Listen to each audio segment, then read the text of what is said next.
What's going on?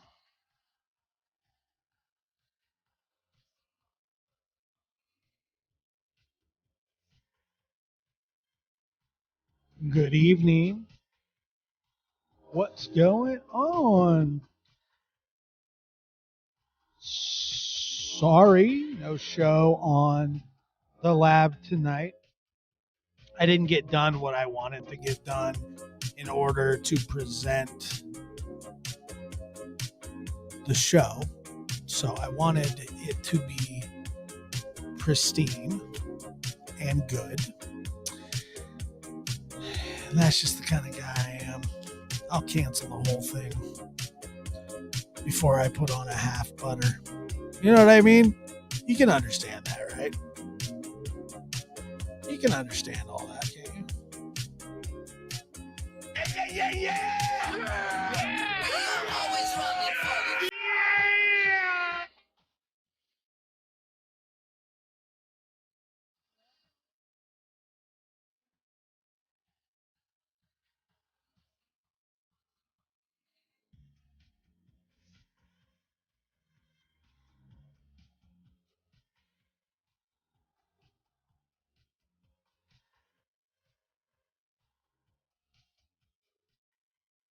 It's hard being a perfectionist. It's hard being something.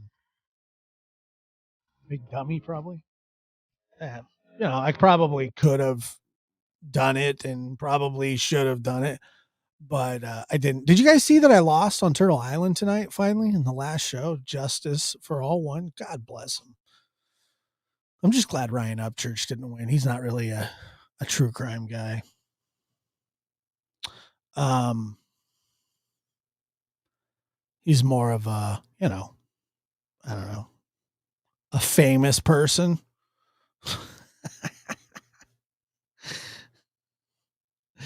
I just thought that was weird, but I would have lost to Justin anyway. God bless him, like I said.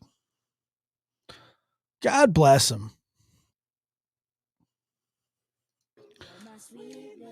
So yeah, I didn't unfortunately get that show done in time, but tomorrow's show on the lab is going to be explosive and epic, and I just needed it to be perfect, and I didn't get everything done that I needed to get done, so I had to postpone it. Flo Nightingale says it cost me 10. Yeah, I felt bad for the people vote for me with, oh God, the show's already over. I'm falling asleep. That was fast. Man, that's not good, right? That's just not, it's not good. Shouldn't be tired. I know. Bedtime. Be like the shortest show in the history of shows. Um, you'll forgive me this time. Thank you. It's not even like that I want to. Oh God, here we go again. I just read. I just read somebody said no more yawning, and then I yawned again. You can't do that to me, okay? Especially the people that are just listening. They're going to be like, "Why is this dummy on the air and yawning?" Because I'm going to mute out next time I do it, so you can't hear it. You'll see it, but you won't hear it. I guarantee it. Not going to let it happen. It's just not happening. All right. Can't talk about the word, can't think about the word, can't even remotely read the word. Don't say the word. I don't want to read that word. If I read that word, I'm going to yawn again. Oh God.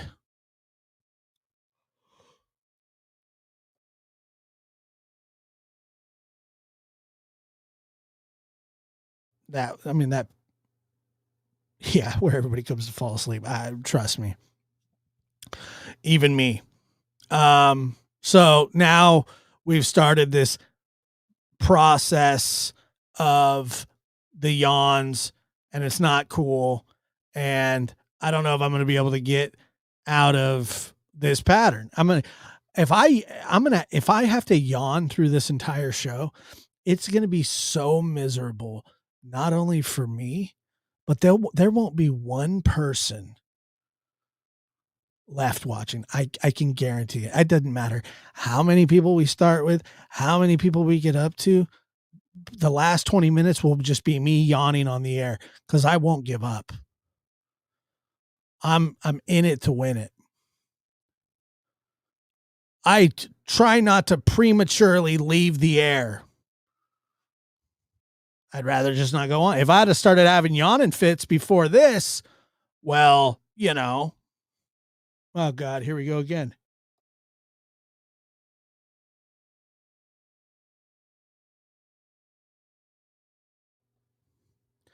Unbelievable. Unbelievable. I'm not tired. I'm not tired. That's the crappy part. I think I just have lack of oxygen to my brain. Um, is that is that why? Is that why we yawn? I don't even know why we yawn. But you can't hear me, can you? You can't hear me when I yawn because I'm mute out now. You can see me if you're watching this.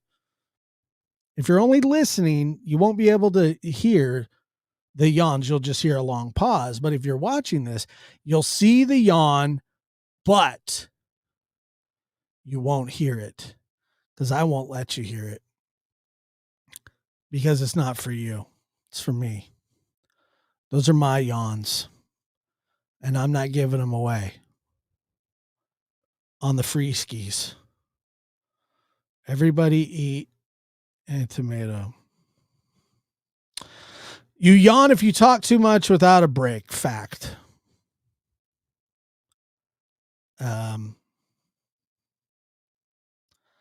Lack of oxygen, hence the large intake of air. Can't really see because we need a series. Oh, God. Uh-oh. I can feel another one. This is going to suck. Okay, I'm getting there.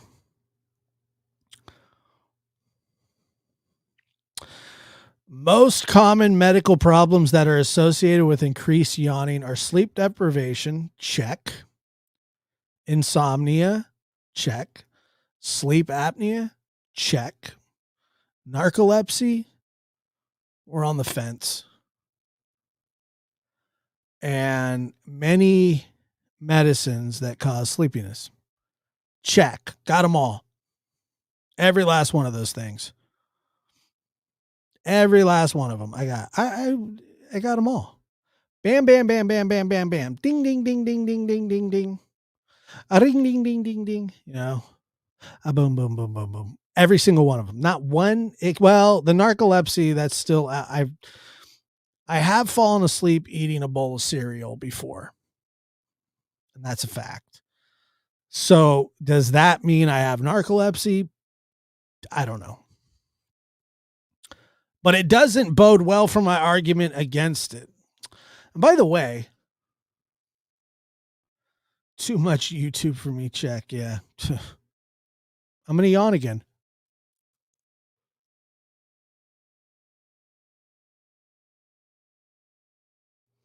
It's ridiculous. Funny, as I've got old, I never yawn. Maybe you just need less oxygen as you get older. I don't know.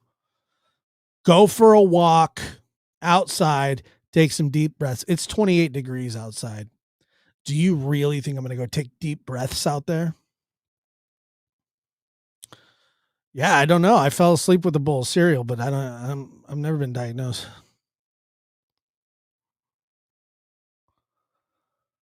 Give me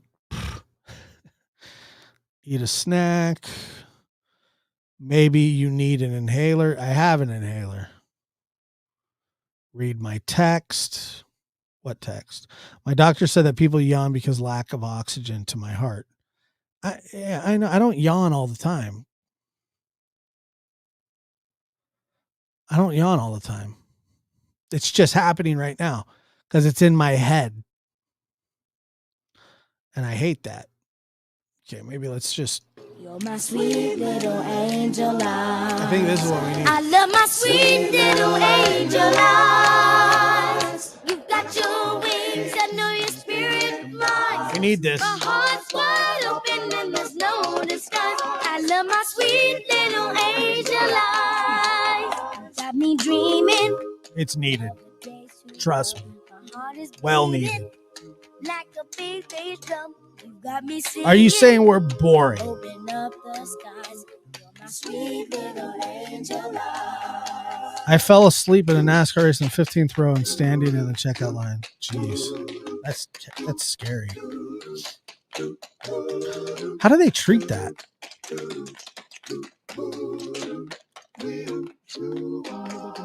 Oh, I can move my mountain with my own two hands. Cut through the rhythm like a true jazz band. I would swim that ocean, see your face. Oh, really? Wow. Fill my soul with thunder. That's insanely. So I don't know. Wow. I'd be interested to hear more about that.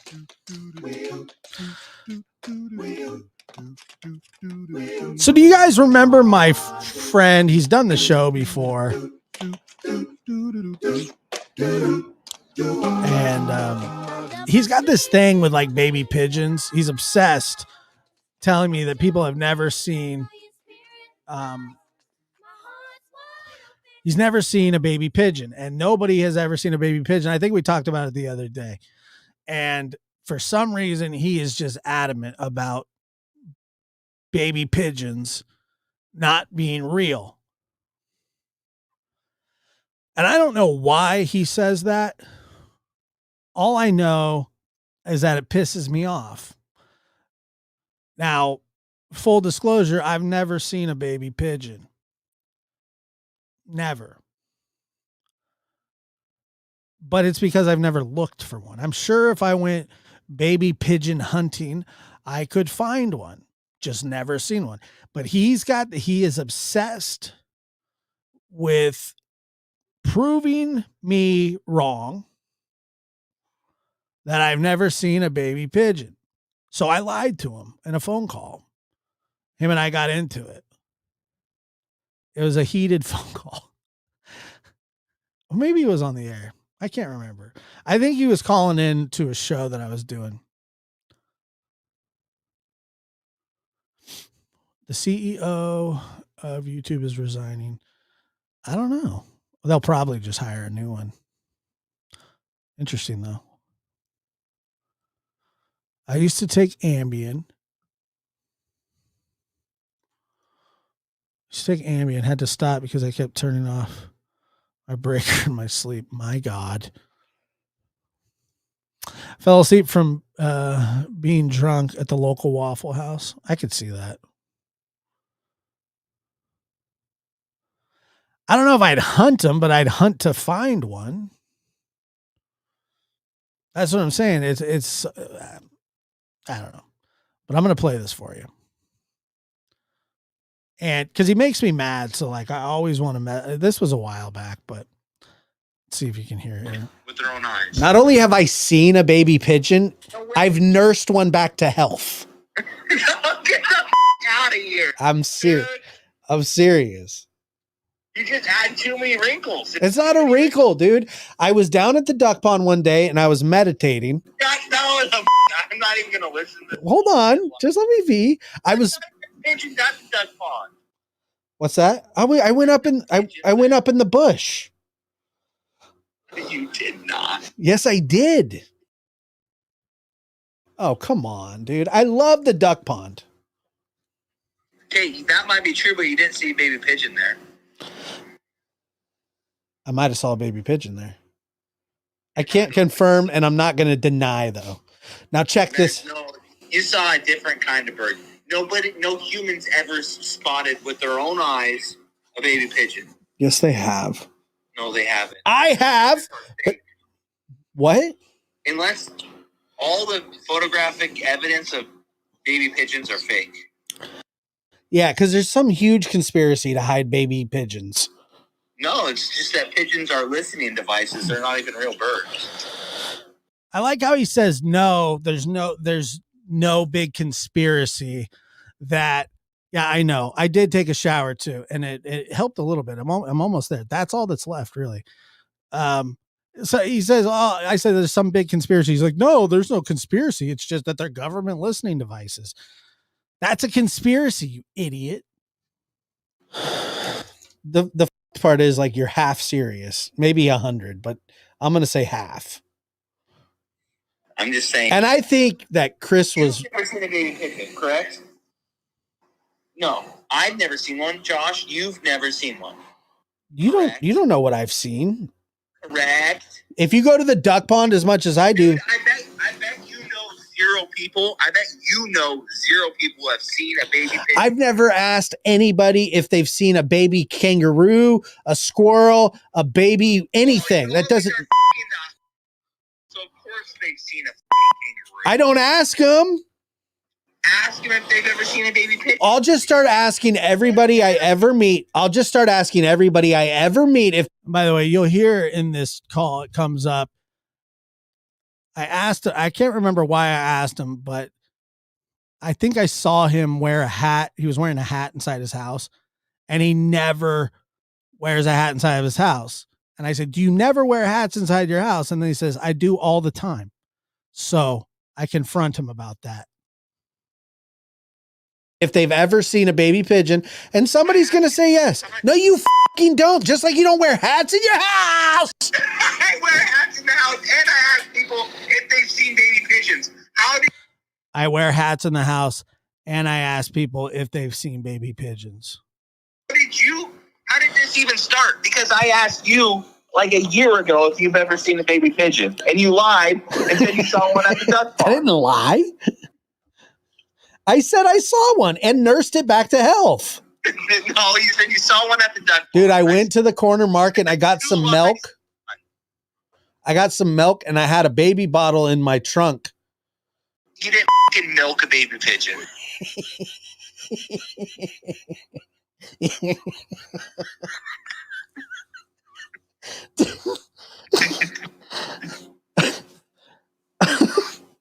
Milk a baby pigeon. I've never even seen one. No one has. Not only have I seen one, I've nursed my friend Lucas. First one. No. You know I'm the giver of life. Not to baby pigeons. No. Didn't happen. Dude, yeah, there's nothing wrong with baby pigeons, dude. I see them all the time. That's untrue. Dude, there's like 3 outside right now. Dude, get a bit. It's too dark. Yeah, turn the flash on. Dude. That was rude. Arguing about baby pigeons because I already not even real. They are real. So there you go. And that was the end of that conversation. I've never seen a baby pigeon before, but I also don't care at all.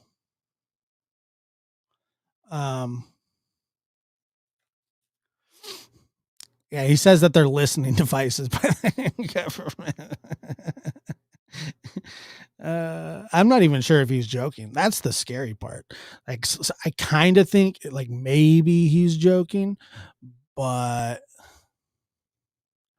I'm not really sure if he is. Like he could be joking, but he also couldn't be joking.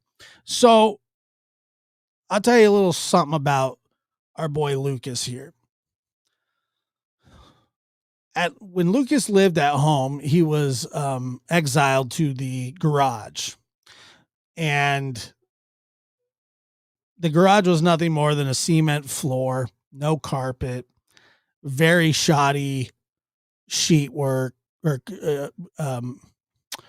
sheetrock work, spec. Well, how you doing? You know, all that. And so on and so forth. So, you know, basically his family was trying to get him as far away from them as humanly possible without making him homeless.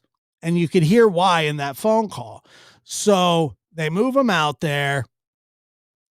And I mean, this guy, when he lived out there, he lived in there like it was a garage. Like, he didn't live in there like it was a room. There was like 4 couches, and some of them were like facing each other, and some were off in the corner in a weird way where you couldn't sit in them. And the whole thing was, it was a wreck. And there was like a TV on milk crates, and he'd really and he worked at the time. My buddy, he worked at this, it was called Mission Linen. He had to be to work at like 4:30 every day. And he was the only person that didn't speak English there. And so he had just mailed it in. He'd go to work. He got off at like 10. And then he'd come home to his little, these couches not all of them even had all the cushions on it or anything. I think there was a bed, no sheet. Okay. So he invites me over to his house for the Super Bowl one year. Okay. And we go over there, and I remember us having this, it was like a cheese party platter, with like salami and cheese and all that kind of stuff. And I remember when it was over, he threw it he threw it down on the ground like everything else. I'm not even kidding. I watched this guy chew tobacco and just spit it right onto the concrete while he was playing a video game. I know. I get it. Imagine me watching that. Okay. Imagine me watching that. I get it. You're going to be like, oh, Josh, it's so gross. It was 10 times worse being there and witnessing it. All right. So I don't feel bad for you, but yes, it's disgusting. True story. I would never go back. Disgusting. Well, he's my friend. What do you want me to do? Like, lifelong friend. He's not like that now. Look, this was years and years ago. He's marginally better now. Hi, Denise. How are you? So it was ridiculous. So anyway, the platter goes on the ground. Super Bowl party. We go a while without seeing each other, and I think the next time that I saw him was the next Super Bowl, and he invites me over again. And trust me, I had half a mind not to go, but I did go. I don't know why I went, but I went because I liked it. I mean, it was fun. That couch situation was cool. It was like a maze of couches that some face the wrong way, some face the right way, and then some, whatever. And I walk in there, and so my friend Cameron, who is also, a lifelong friend, and apparently they had invited a couple more people to the party this year. So they were going to make an attempt to clean up, sort of. Well, I get there a little early because I was excited to see my friends. And I walk in, and Cameron and Lucas are cleaning this dungeon. It's not really a dungeon, but it was, it was disgusting. And I'm not kidding you. One was using a leaf blower and one was using a rake. And they were raking stuff off the ground. And I think the goal was that everything that was on the ground went in the garbage. All right. So he's like, he's raking up the trash.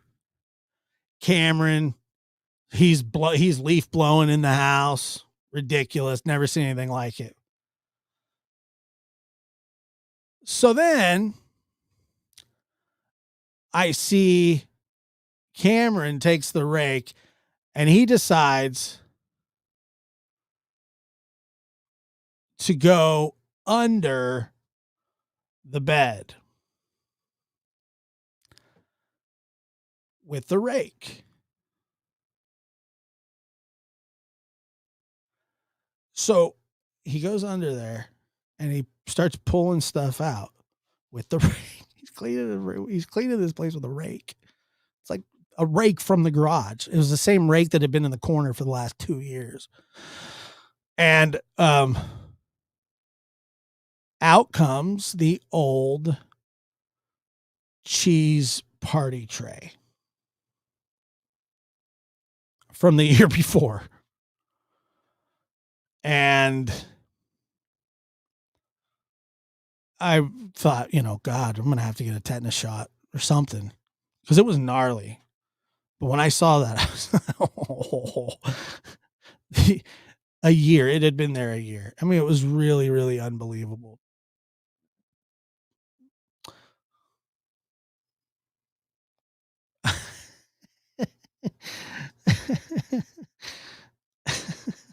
Leaf blower.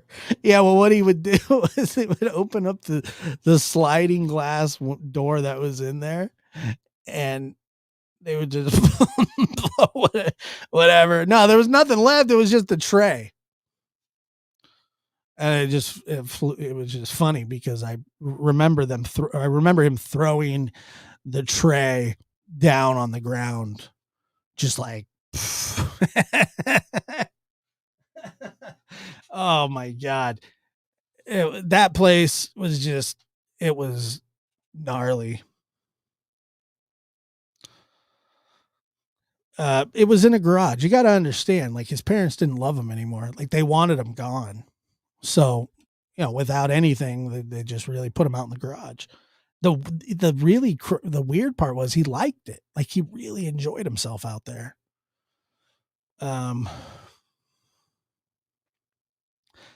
But I mean, I think when I was like 21 and I was living with my girlfriend at the time,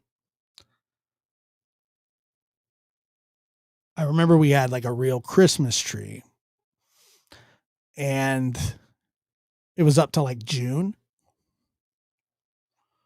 And we lived on the second floor. I remember throwing the tree out the window into the alley. Couldn't happen soon enough. And leave the front door open. Yeah. Yeah. Oh my God. I tell you, like that place was rough. I remember it was like an old Victorian and we lived upstairs and it was like a 1-bedroom kind of half slanted. I don't know exactly what it was, but it was crappy. It was tiny. But it was like a 13-inch TV that had a VCR and DVD player built into it that I got at the pawn shop. And I remember like I'm not sure. I think I worked at like the hotel at the time. And so I got my paycheck and all my bills, like I paid all my bills and then I got groceries. And then basically, I think I probably had somewhere around, I don't know, $35 left. And I didn't have a TV at the time because I couldn't afford one. And I remember like, because it was like you would do the 3 days, 4 days, 3 days, 4 days with the kids back then. And I think it was like the weekend, my 3 days were coming up. And they were, at the time they were really little, like 2 and 3 years old. And so I remember going, because I was like, they're going to be here. And like last time they were here, there was nothing for them to watch. And like, how pathetic is that? And so I went to the pawn shop and I found that little 13-inch TV. And when I found that little 13-inch TV, it was probably close to $30 or something like that. And so I bought it. And then the movie Cars, there was a used copy of the movie Cars there. And I had just enough to get that movie because I knew how much they loved it. Peyton loved Lightning McQueen, and Ronell loved Mater, of course. He was obsessed with Mater. And so I was like really excited and had this little TV with the little DVD, and I think I had bunny ears too at the time. Yeah, Mater. He'd always go, mate, it's mate. He had a real list, but he was a little bit, it's Mater. He'd walk up to the TV and he put his finger right where Mater was. He'd touch the TV, go, it's Mater. Like, it was really cute. If he did that now, I'd be super worried, but he doesn't. But at the time, it was extremely cute. And so what happens is, I remember I was really excited for them to come over so I could. And we probably, like, I remember it was a rainy weekend. We're just in this tiny little house, tiny little apartment.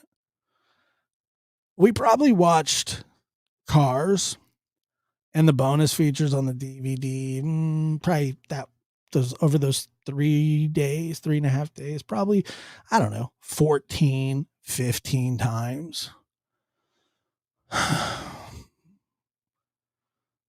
But they liked it. Those are fun. Yeah, you think back on that kind of stuff. That was kind of cool. But we watched a lot. And it was a good time. At the time, it kind of sucked. But, like, you think back on it and, like, how cute it was. Because, like, when kids get to a certain age, like, they won't even talk to you anymore. Young and poor. But we had each other. That's right. That's right. The struggle. And we're the best. I'm telling you, like, I look back and sometimes I wish I would I wish I would have cherished those days a little bit more, but it was fantastic just to even think back on that kind of stuff. Cause you kind of forget,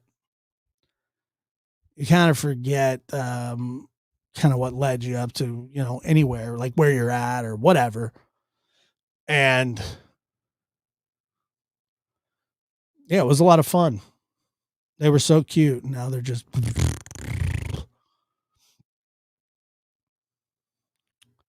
I've never heard of Bob Jovi, but I've definitely heard of Bon Jovi.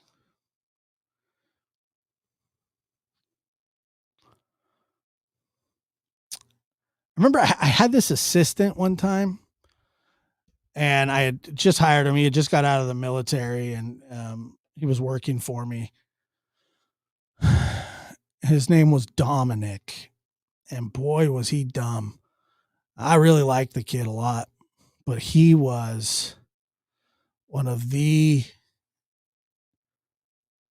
like it was just almost like he was just clueless. And that's what you want to do. You want to hire somebody like that to like take messages for you and all that kind of crap. That's what you want to do. Okay. You want to hire a disorganized, unsmart person. Anyway, I didn't exactly know the extent of how, like, for example, okay, this kid comes to work one day and he's like crying about something. And I was like, oh God. Like I got to ask him like why he's crying because he's at work and I need him not to be crying. But he was crying. And it was just, so I said, hey, what's up? Why are you crying? And he says, oh, I don't want to talk about it. So I said, okay, well, if you don't want to talk about it, then you got to either stop crying or you got to go home. But you can't be standing out here crying. There's like people coming in and out of the store.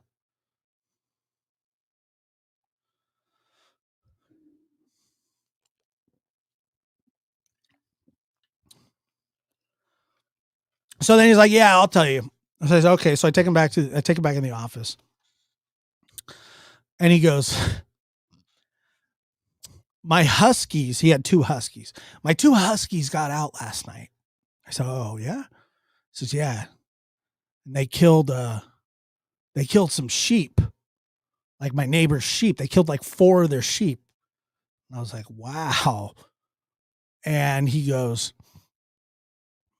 they want us to put our dogs down. And if we do that, they won't charge us for the sheep. And I don't know how much sheep costs. I'm guessing it's not. Guessing it's not cheap. And so he said his Huskies got out and they want him to put the dogs down. Da, da, da, da, da. So I said, man, they got out and they killed that many sheep? He's like, yeah. And I said, have they, I said, that's kind of like, that's pretty aggressive for dogs to just kind of do that in that way, right? You know? And he's like, yeah, it just kind of came out of nowhere.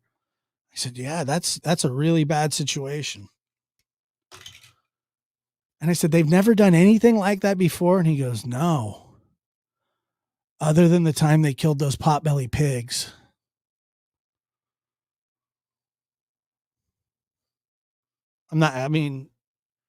Right then and there, I knew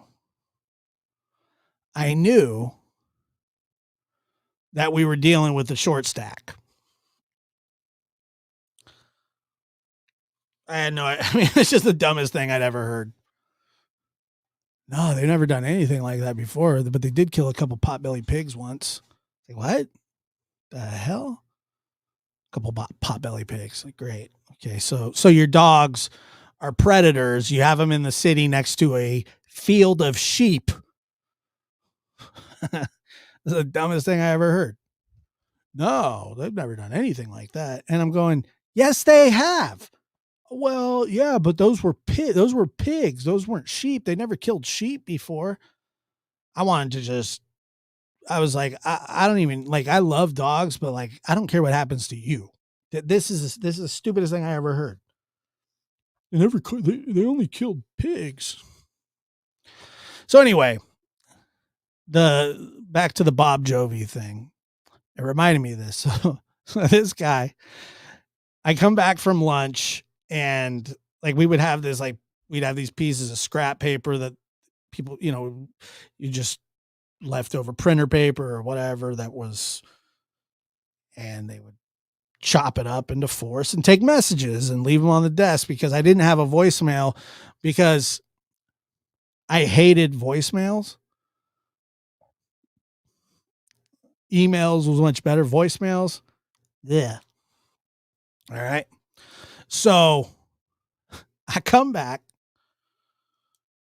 and there's a note on my desk that says, Very Smith called for you.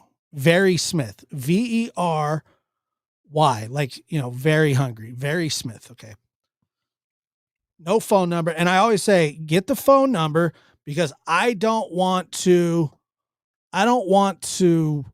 I don't want to look it up. Just ask them for their phone number. Even if they say they have it, just tell them you'll get in trouble if you don't take down the number. And so, yeah, voicemail does suck. Amy, good to see Amy. Ballerina, it has been a long time. How are you? Yeah, voicemails they're just not good. So they're just so annoying. Plus you could always say, hey, I nobody gave me the message.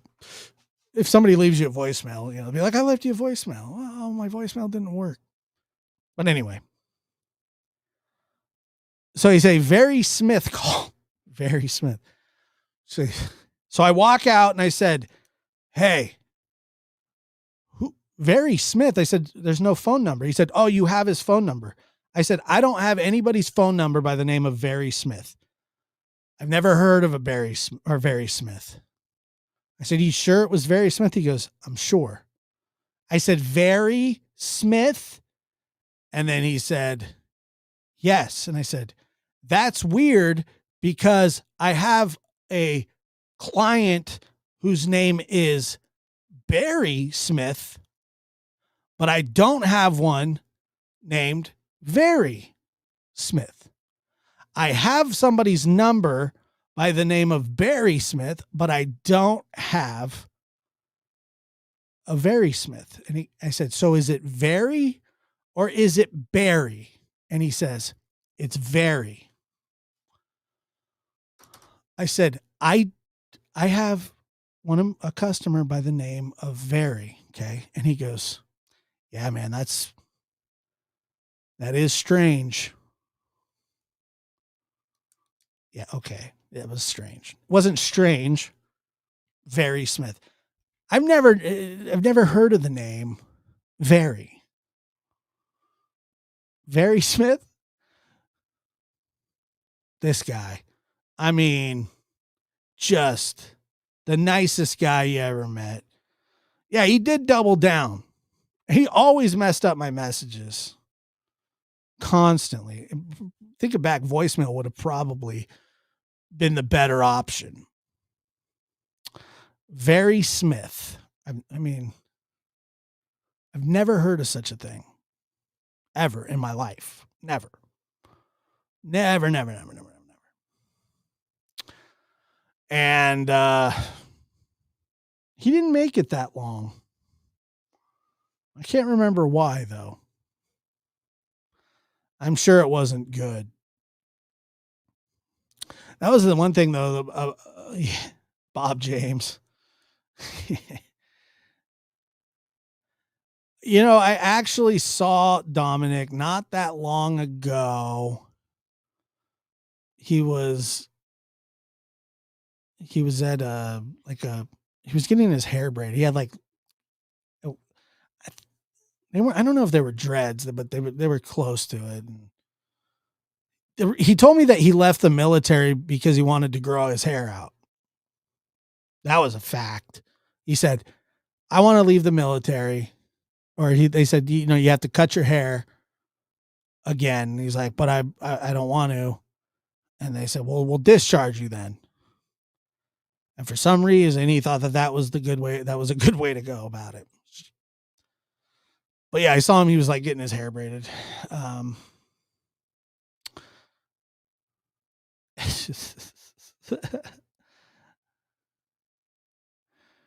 The dumbest thing ever. And Rap Track, I saw that too. Thank you so much. Yeah, I did lose into Turtle Island to Justin, which is cool, man. That was very nice. Holy crap. Had a heart attack and needed surgery. Jeez. Well, I hope you're feeling better. Good. He got booted. Yeah. Yeah, because he didn't want to cut his hair. My country, 'tis of thee. I will not cut my hair for thee.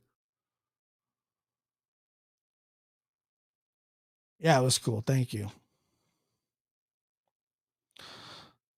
Sarcastic truth teller. Good to see you.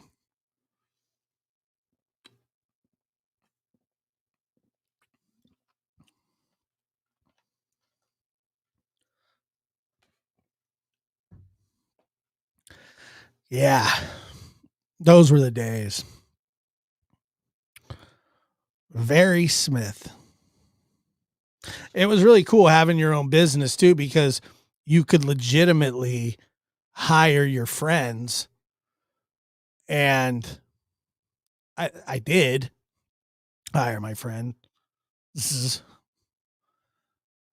And it was like, you know, as long as they could take a note, that was fine. But mostly it was Lucas going around trying to unclog toilets, you know, from the office. He had this stupidest idea. He thought that if he filled a 5-gallon bucket full of water and dumped it down a clogged toilet, like at the perfect speed and the perfect pressure, that it would unclog the toilet, which may be true, except he didn't know what that perfect speed and pressure was. So every time somebody clogged the toilet, when it was 90% of the time him, it would never work.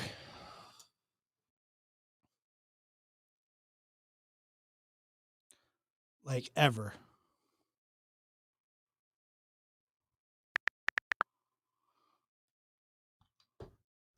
And he would just he'd flood it even worse. That was his thing. But I loved him.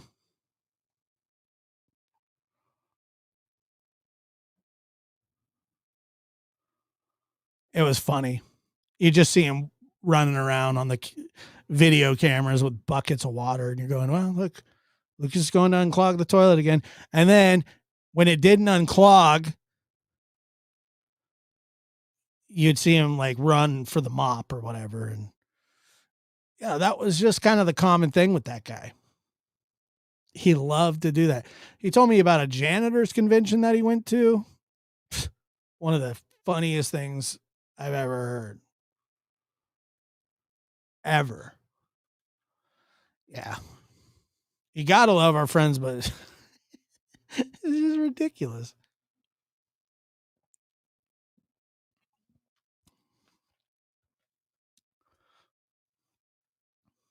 He thought for some reason, he thought there was a plunger. There absolutely was a plunger. Yeah, janitor's convention. There was a plunger, and he still chose to go the bucket route. And by the way, I didn't care if he did the bucket thing as long as he cleaned it up. I had no problem with that. I just could, because he was just going to make it worse for himself, which obviously was funny to me. And yeah, so he had a plunger.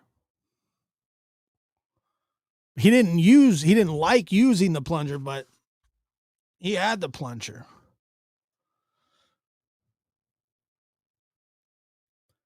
I know.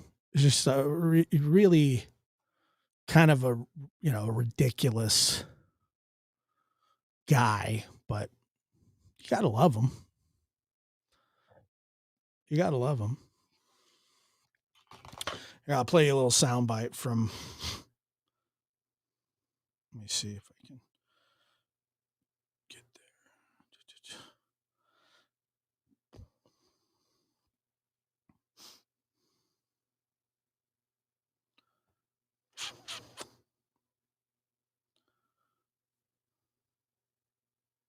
You used to go down to the boardwalk. You live Pokemon Go.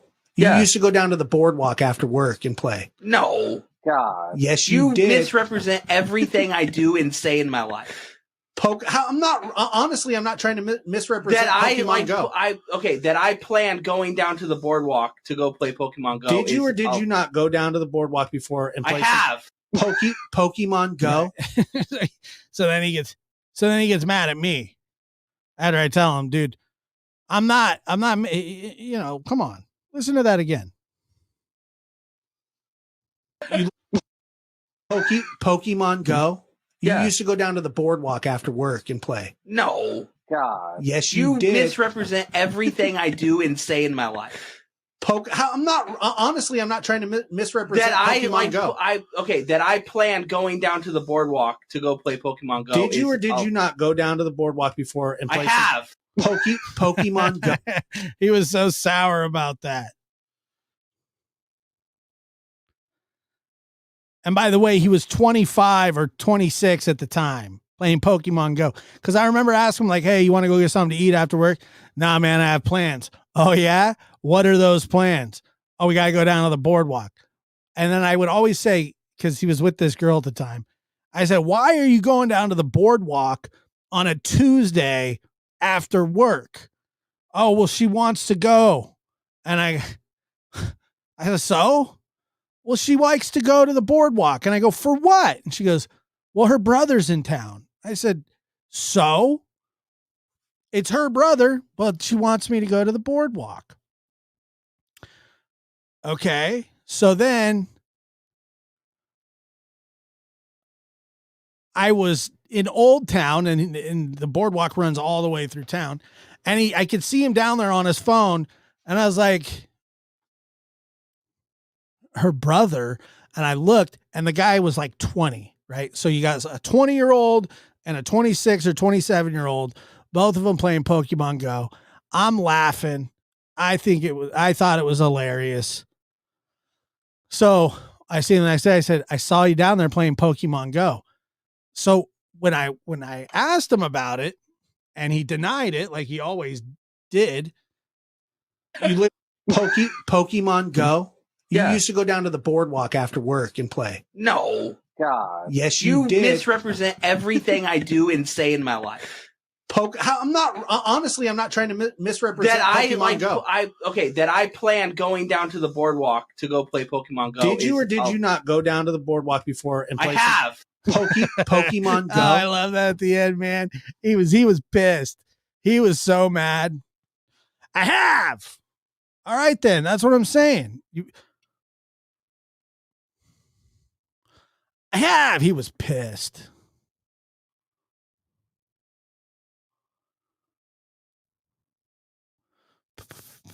Sarcastic truth teller. Yeah, we don't do a lot of true crime over here, but tomorrow on the lab at 7, we're gonna have a good one. Well, it's not gonna be it's just gonna be eye-opening for sure. So excited. Well, I say excited. I try not to get excited about it, but it's gonna be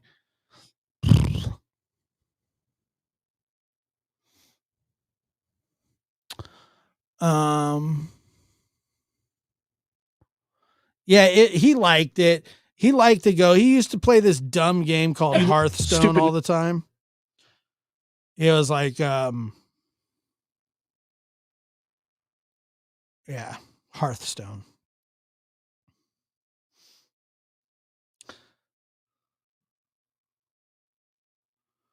Good old Hearthstone. Here's my buddy Luke. Look at that. Look at that Canadian tuxedo. I don't know what that look is either. You gotta see the look on this guy's face. It's like the greatest look ever. He's so funny. Look at that. Oh, those are good days. I have. He was pissed. I think I heard, like, I might have even hurt his feelings. I don't know. My son liked that too. He's 26, but did your son deny liking it? Like, was it something that he was openly like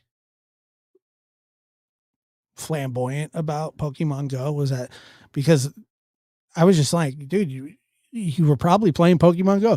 Dude, I don't go down and play Pokemon Go. It's like, yes, you do.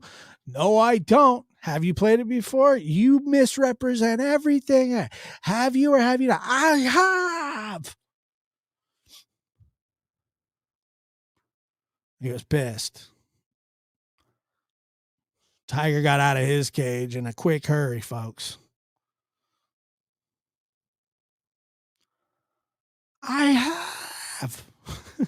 He just yells at me from the. I remember that one time it was like a full day. I just walked around squirting him with a squirt bottle. I mean, he'd have to clean the parking lot in the morning and he'd scrape up dead birds. He didn't like that either. I didn't blame him, but I was like, you should have gone to college. Should have gone to college. You didn't. Now you're scraping up birds with a flathead shovel on Broadway while the mist is super heavy at 8:30 in the morning. Good news is lunch is only 5.5 hours away.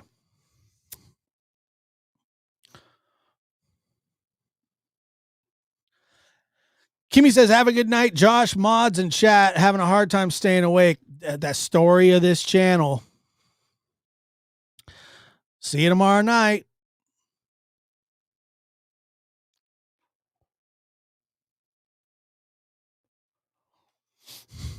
It was just like, I think I might, I'm sure I have I remember recording him picking up the dead bird. He was like, do I really have to do it? I go, well, you can't leave the dead bird in the middle of the parking lot. Why? You can't leave the dead bird in the middle of the parking lot, dude. We have people that come in. Not a lot, but some people do sometimes.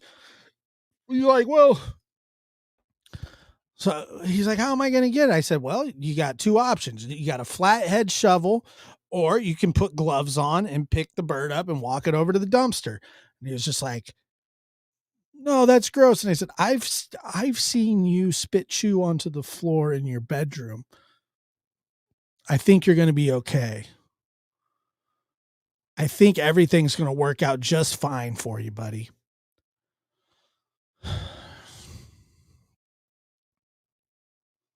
And it did. And it did. He did put gloves on. Yeah. He put gloves on and got the shovel.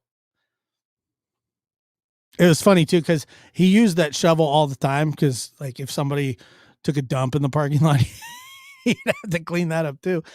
And he didn't like touch it. So he'd always put like a plastic bag around the flathead shovel, but somehow, some way, it never went well. It never went well. And he would always like the bag would like break or something. It would just like tear wide open, Oh, that was always funny. Always enjoyed that one. Yeah, it always ripped every single time. Every single time. Every single time.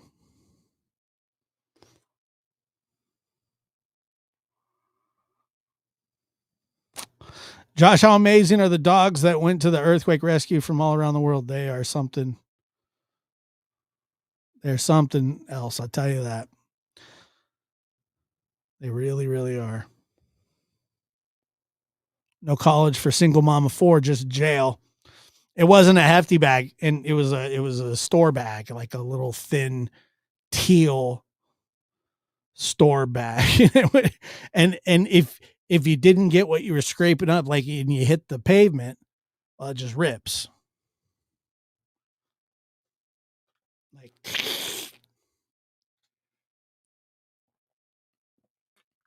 my favorite is when his gloves would break.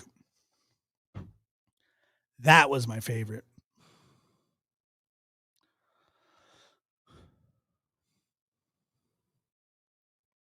Whenever the gloves or anything like it. Man, I got some really good.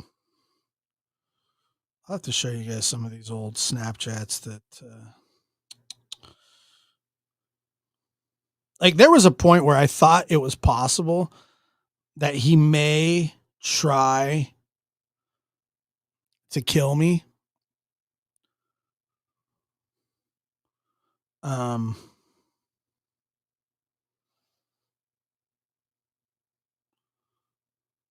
Because I was like, I was just always messing with them.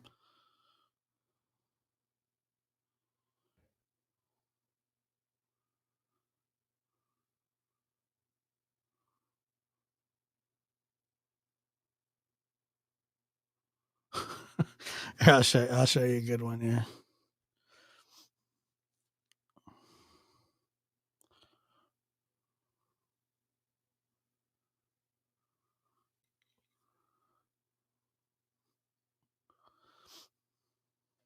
You guys will love this one, trust me.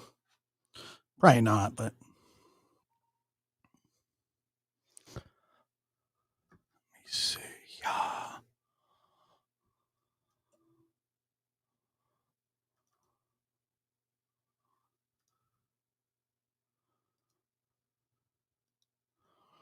Maybe it won't let me play it on here. I'll just...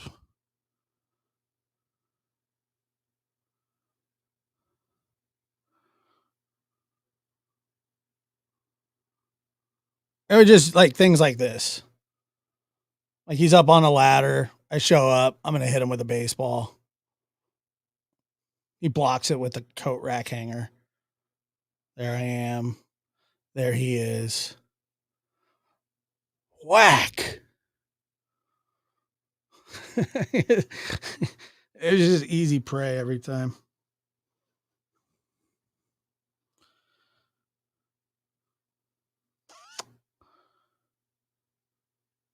Those were the kind of things that went on. Oh, I'm sure every single day that he came to work, he regretted not going to college. But like, what do you expect when that's your employee? Okay, what do you want me to do? My friend and my employee. I came back from lunch one day and I got this picture of him. Look at that picture.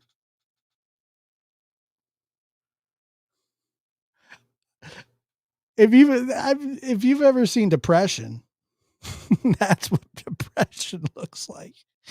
Oh man, that look.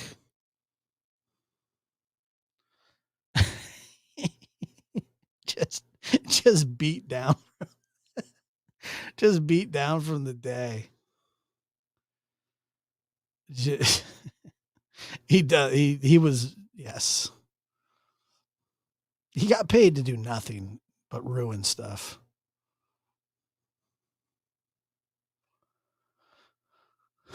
Beating your employees, I think it is, but beating your friends is not against the law. And I didn't beat him. I just like throw stuff at him. That day, I'm not even sure. That day, I have no idea what I did to him. I'm sure it was something though.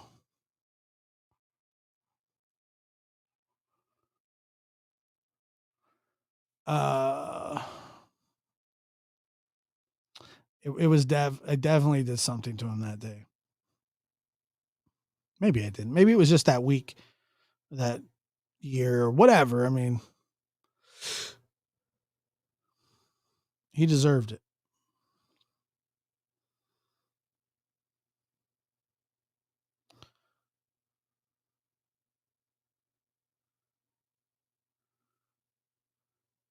Let's see. Dang, you guys played rough. That wasn't rough, was it? I don't think that was rough.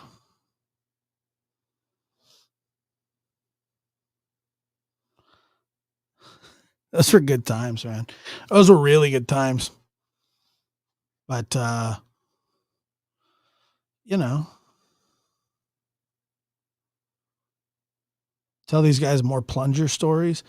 I think I'm about cashed out of those. I don't know if I have any more plunger stories. I might. Just let me think. But I definitely might. Where are we here? I'm gonna find Josh and his dumb friends. Yeah.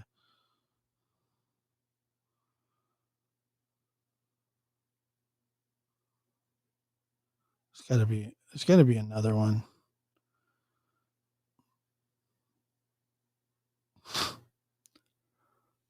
Reaching in. Okay, here it is. No, the door. Oh yeah, when I door dashed my nephew, I did. I door dashed him a plunger. That certainly happened. Oh, where's that picture at? That was too good.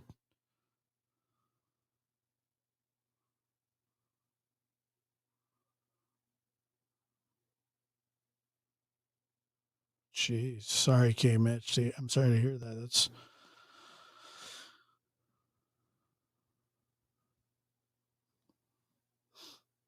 hmm.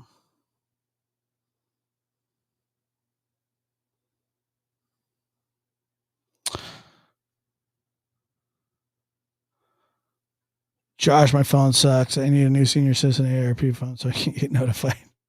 This is him. He cut the front part of his hat off and thought he was like really he was very proud of himself that day.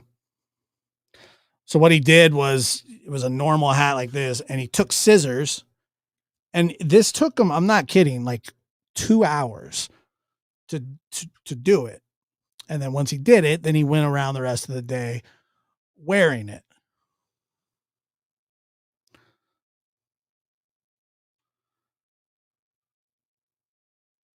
So that was interesting.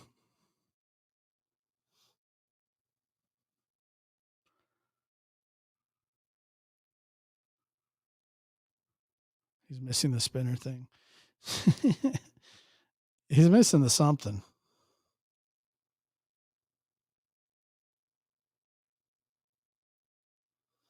For some reason, this just reminds me of a little kid. Like this, like I'm looking, he's eating breakfast. Look at him. Oh yeah, look at this. We got some good breakfast here. This is all when he's supposed to be working.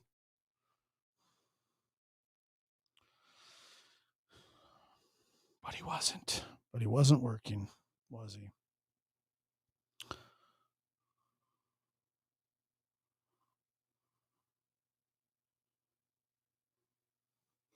He'd also do things like this, walk around with a sandwich bag on his head.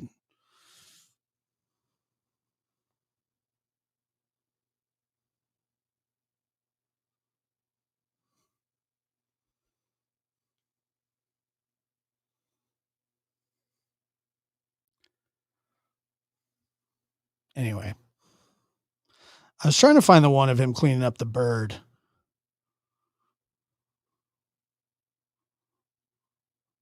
You need coins and dust. That's not going to do it. That's not going to do it. No. I can't. I'll have to. Yeah, he's great.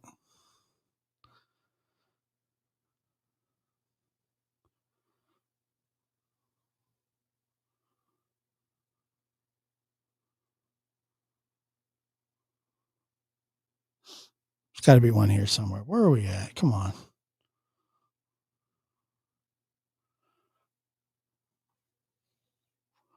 I just want the one. What are we looking at? Nothing important. It's just me and my dumb friends.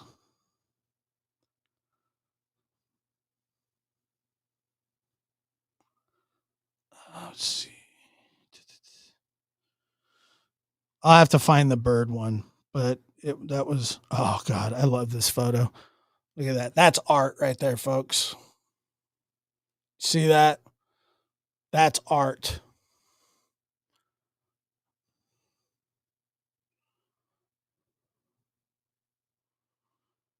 In a major way.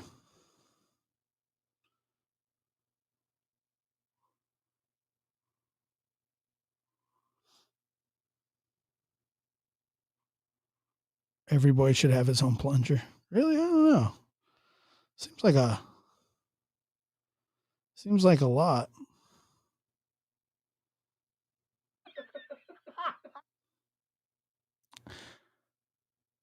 Let's see.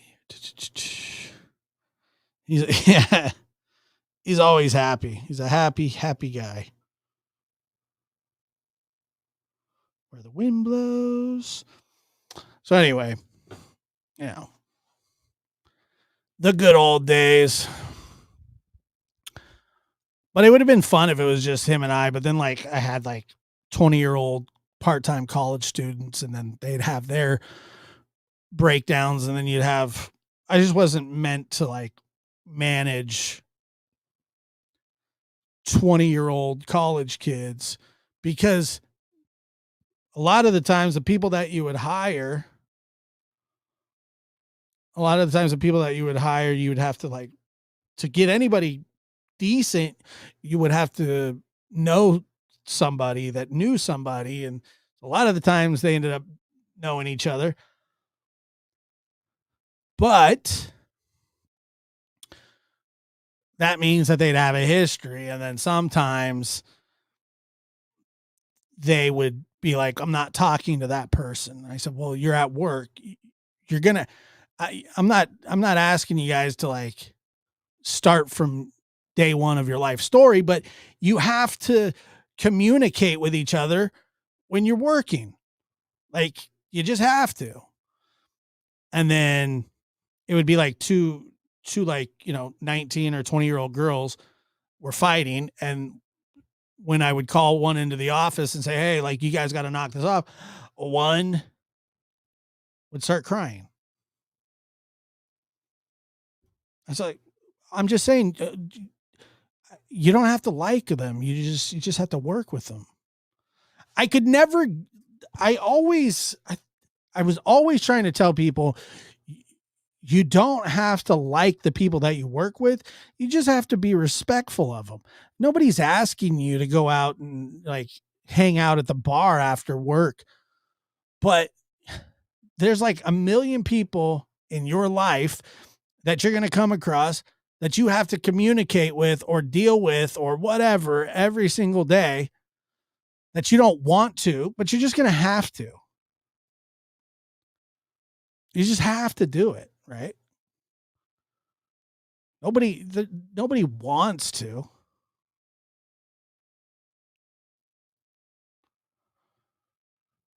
And for some reason, it was very, very difficult to get them to understand that fact.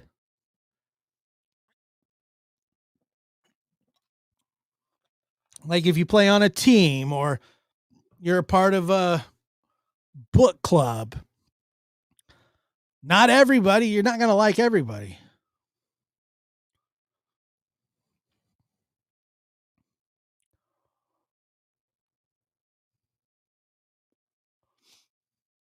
No.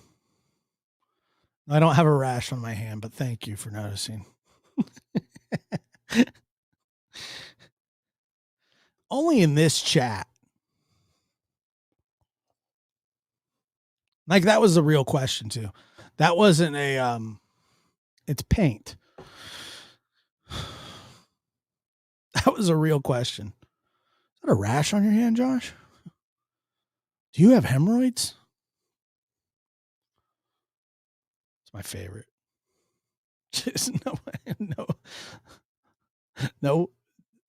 no filter, no nothing. Just, hey, do you have psoriasis? No, I don't have a rash anywhere. Well, I don't know. Well, if you watched the show yesterday, you would know exactly what it was. But I see a lot of you are Johnny-come-latelys. We work off the show before. Come on now. How many people knew that it was paint? Put a 1 in the chat. These are going to be my real peoples. Come on now. 1 in the chat.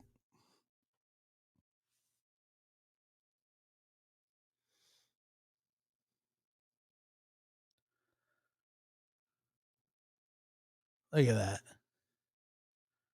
Look at that. Love you guys.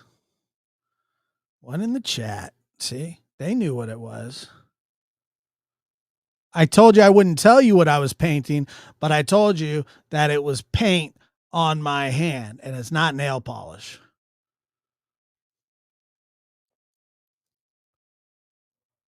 A good amount of it came off too. Like a really good amount of it came off.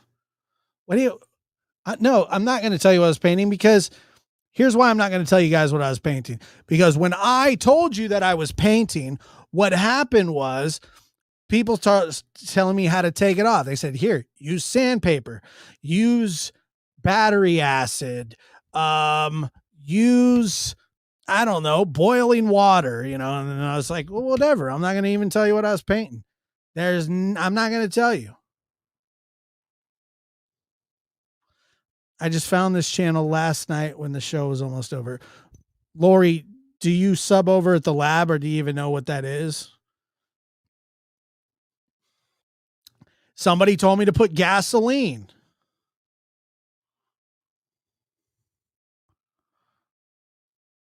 That's actually a really good guess. Tap, tap. Okay. Tomorrow night, Red Mike. Close. Oh, okay. So, okay. It was close. I'm not going to use turpentine. I was painting a windscreen. It's not a secret. I was painting a windscreen. That's it. Nothing more to it. Just this little baby windscreen. I mean, are you happy now? You happy? I couldn't keep one thing to myself. I'm not allowed to have one little secret.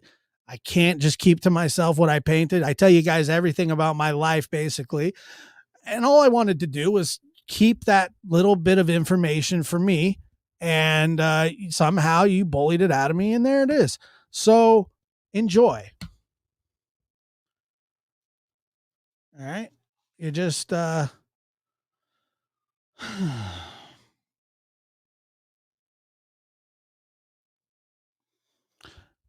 wasn't a secret. I just didn't want to tell. It's my windscreen. I'll tell if I want to.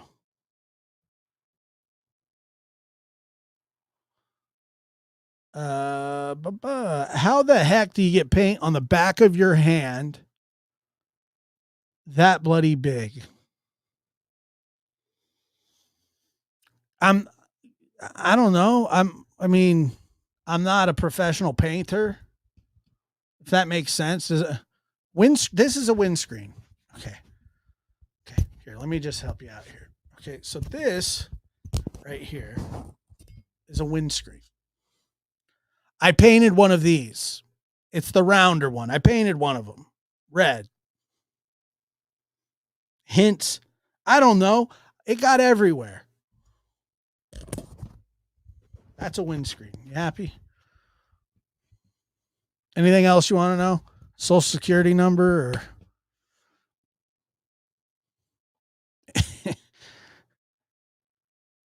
I'm not asking Don Wells anything.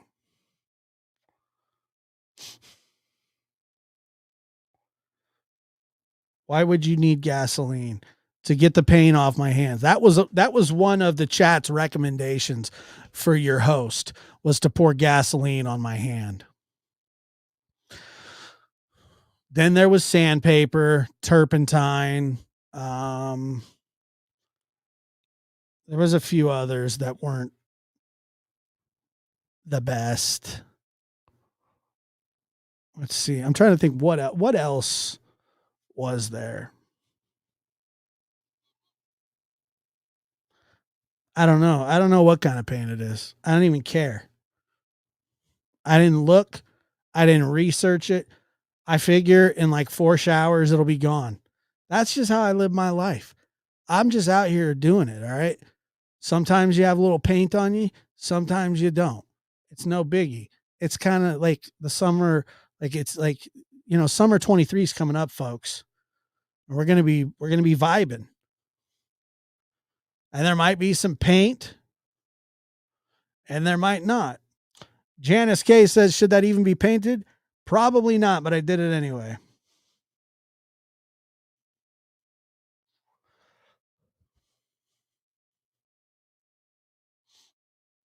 So tonight will be shower number 2.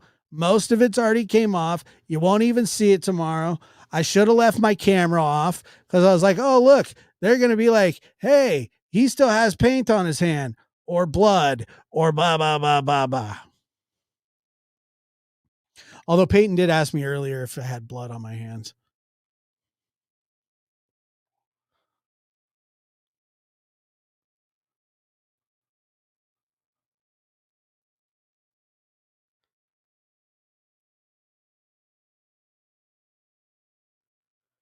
Well, look, I've gotten gasoline on my hands before and it doesn't feel that well.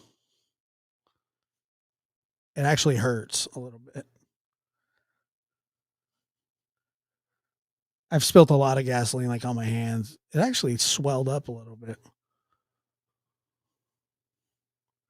But yeah. So now that you know what I was painting, are you even supposed to paint that? I don't know. I did it anyway.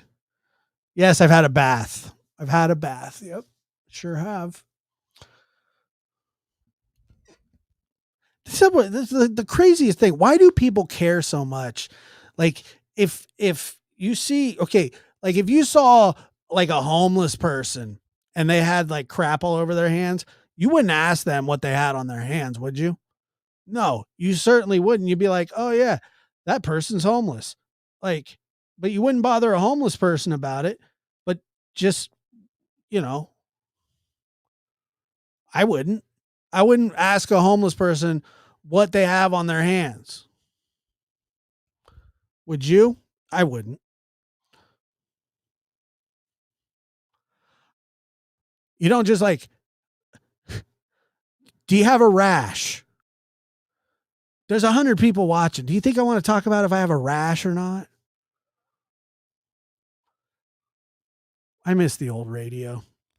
You know what? Forget this is, how's that? Now you can't see, huh? Now you can't see me. Guess what? There's no paint on my hand. What are you going to do about it? I have no paint on my hand now. Does it look better now? Thank you. Thank you.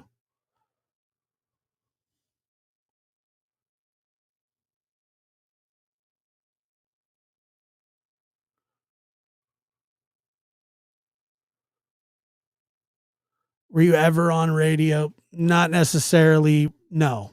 It just like audio podcasting.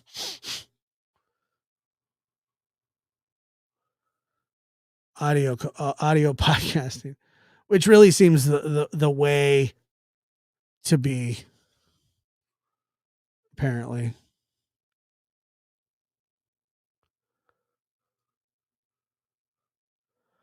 Martha Riddle Garcia.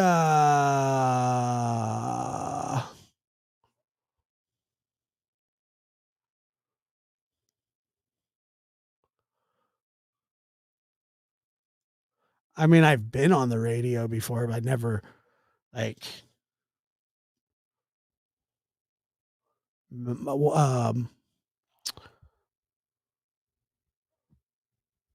there used to be a shows of Pete Meyer in the morning. I'd do that sometimes. That was fun.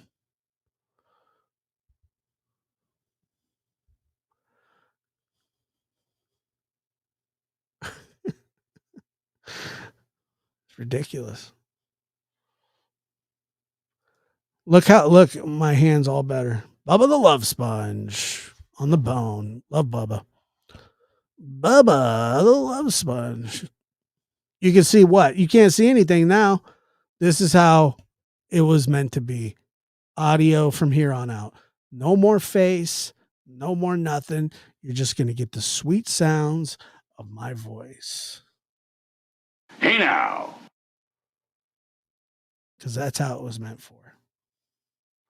I just said that's how it was meant for. I don't think that that's a proper sentence. This is now a party. You can hear me, but you can't see me.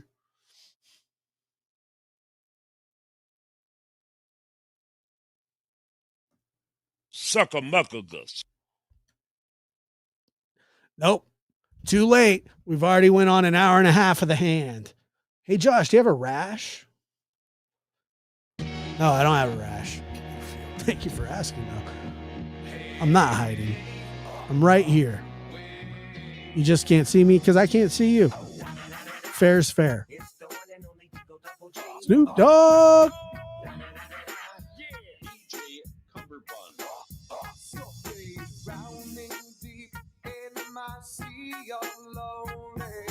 Yeah.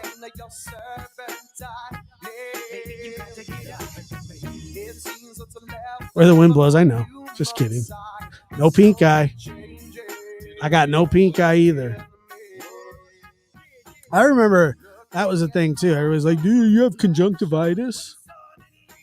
I think Linda started that, which is horse crap.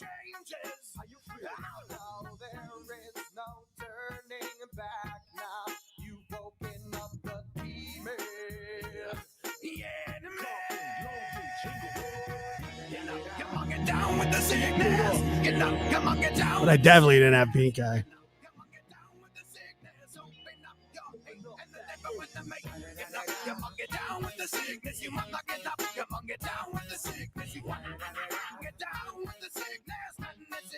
Look, Andy says, I listen to the men's room on KISW 99.9, enlightening on the stupidity of the male species.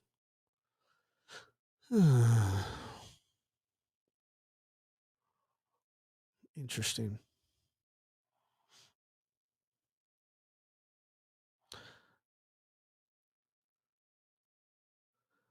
Now your hand is black and detached. That's not my hand. That's a microphone. That right there is the windscreen that I painted. So there you go. Next time you see that windscreen, it'll be red. And I'm sure you'll all bring it up and be like, oh, look, there's a stupid windscreen that he painted. And, you know, the damn thing smells so bad like paint that there's no way I could even have it up to my face for like 30 seconds without feeling like I just did some glue in 1979.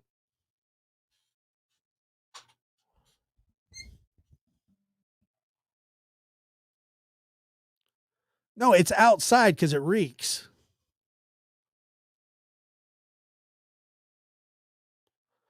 No, the dog doesn't smell. No, Macho's fine. He doesn't smell like a skunk anymore. Corn dog Sonic. Well, yeah. I'm hoping that the smell goes away soon. Now your face matches your hand. Yeah, it does. Huh? Concerning accidental mishaps of huffing a windscreen. You remember, like, people used to huff glue back in the day? I wonder how that worked. I don't think that's like common practice anymore, thank God. But I do remember people like, yeah, man, you know, are you on glue? Are you on glue? That's like one of my favorite things. I don't know about sniffing glue. I've never done that. I'm just saying that you would hear people say, oh yeah, that person must be sniffing glue. Like the paint chips. Remember that? How much lead did you eat as a child? No, tell us about. Yeah, okay. Let me get right on that. I'm going to tell you. So here's the kind of glue you get. Okay, you get Elmer's wood glue.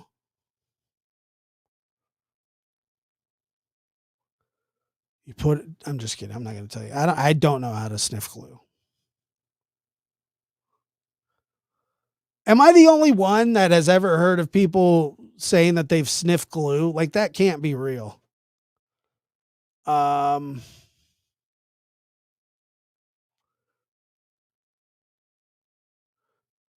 Used to love Elmer's glue.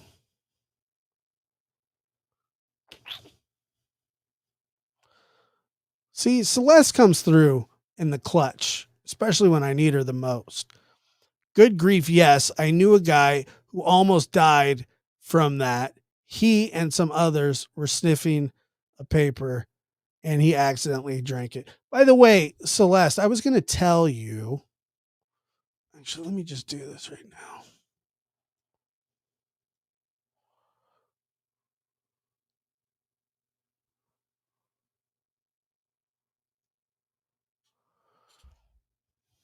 All right, let's see. Let's see how long it takes to come up. Celeste, say something, Celeste. I need this. Come on, Celeste.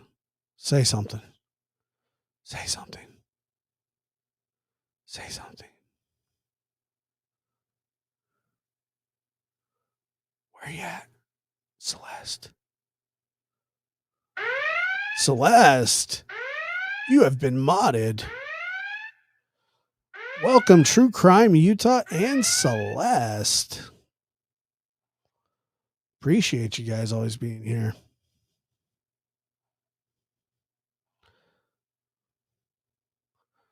Welcome to the mods. Uh-oh, she thinks. All right, well, that was the shortest modding of all time. It went from glue and meth. I was at the dentist yesterday, sucking up laughing gas.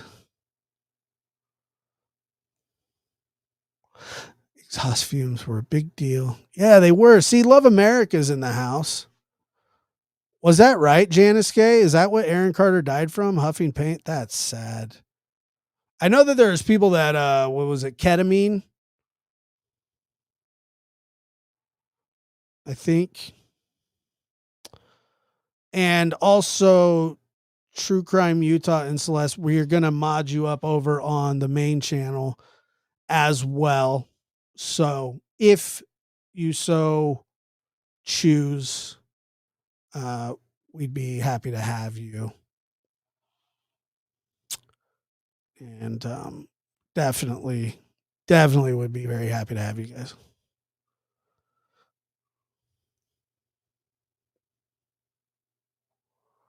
The newest Huffing air duster. Yeah, I've seen the air duster. That's a bit rough. Where the wind blows doesn't like modding. Well, some people don't. That's true. Where's Love Pink?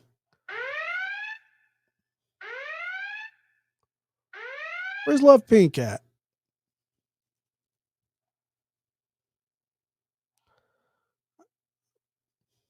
Love Pink, one of the originals, OGs. You guys are all fantastic, and I love you all very much. And I have a great time doing these shows. And they're a lot of fun. And I know, yeah, we're all just giving each other crap. Matt, by the way, Matt, thank you for the great recommendations, Matt. I trust you so much. And you know, there's so many like good and faithful people. I just would love to wait. Oh, Love Pink. Hold on.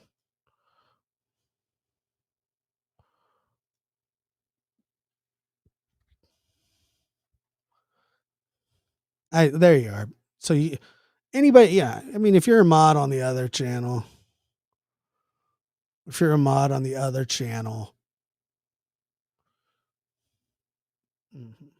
I would love to mod everybody. I've just seen so many issues, and not on this channel. It's just, booting mods. I don't like doing any of that. Basically when you're a mod on here, it's like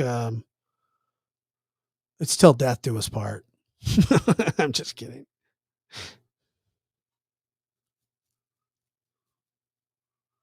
Just kidding. But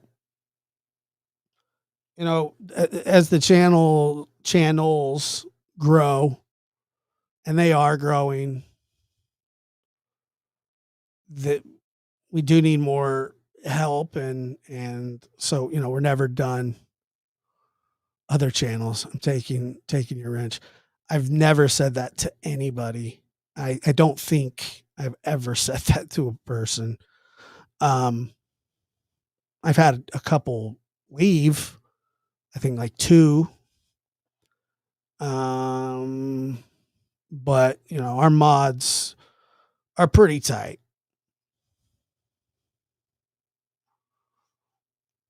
Pretty tight. I'm extremely fond of every single mod that I have, but that's not even. I also like every single member, every single subscriber that shows up and well wishes. Like I feel the same about. I'm surprised that anybody shows up to listen to anything that I have to say, and when they do, I'm overly thankful and grateful. It really truly is a dream come true to be able to do this kind of stuff, and where people really want to listen or they enjoy it, and it's a fantastic feeling, you know. And it truly does make me feel good. Who has your craziest unnamed person been on here? On the show? Oh, I don't know. I mean, we've had some pretty crazy people. But I was going to also tell you tomorrow I'm doing an interview with Terry Hobbs from the West Memphis 3. Terry's stepson Stevie Branch was one of the 3 boys. The 30th anniversary of that is coming up. And so that's going to be a great interview. I truly invested a lot and still a lot of time on the West Memphis 3 case. And when is that? Well, I'm interviewing him tomorrow, so it'll probably be Saturday that I'll put it up. But yeah, I believe I think Saturday. I'm going to put it up Saturday morning, probably.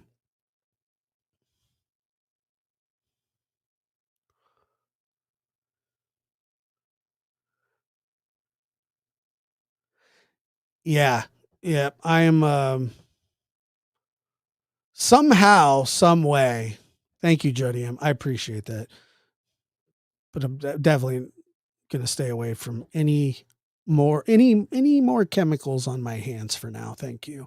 Just in case I ever land that big hand modeling job.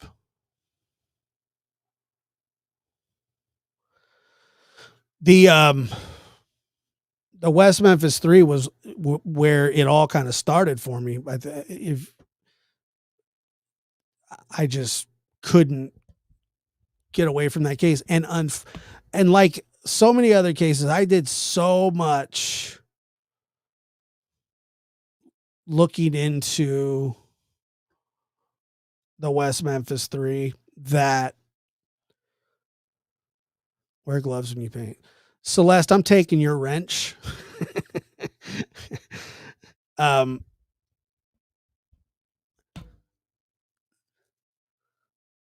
Somehow, some way, I ended up kind of becoming really in like I wouldn't say I became a part of it, but I befriended a lot of people that were in it. I've talked to many people that were a part of it. I've even spoke to Jason Baldwin. Damien won't talk to me because he's a little bitch. But and Jesse won't talk to anybody. But it was that was the propaganda machine, Innocence Project, so on and so forth. And Terry Hobbs, for the last, I would say, close to 28 years,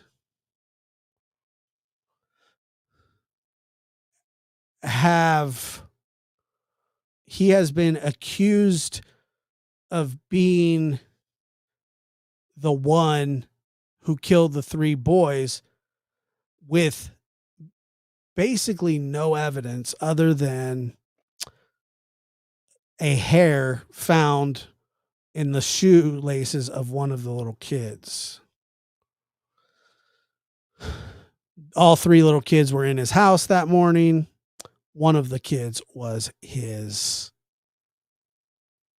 son. He was raising the child, lived in his house.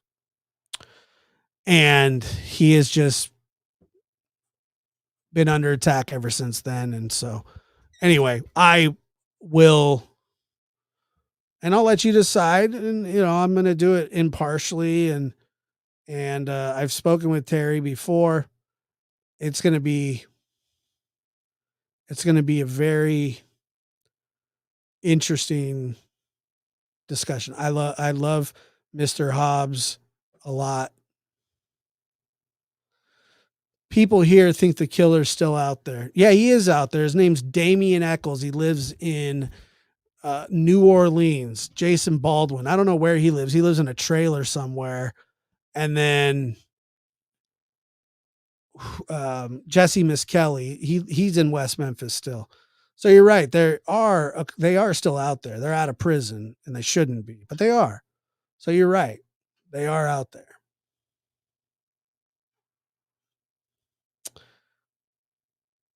I mean, I find what I find fascinating about that case is not the guilty and innocence, the fact that people think that Damien Eccles, and I've spent a lot of time learning about this guy, more than I would like to admit.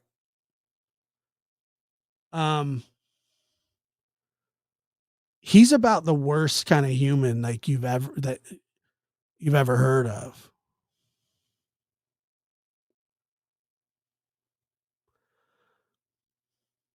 I could tell you things about Damien, and one of the things that people always say to me is that doesn't make him a murderer. That's very true.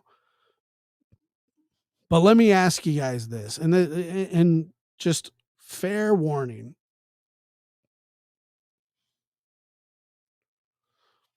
Damien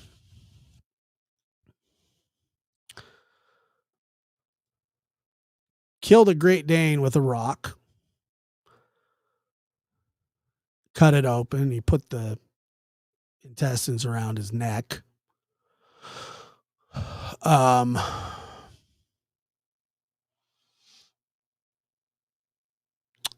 He used to keep cat skulls and all kinds of stuff like that.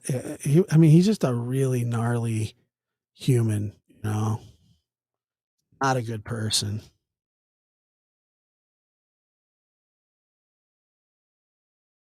He's just done awful things. The most awful.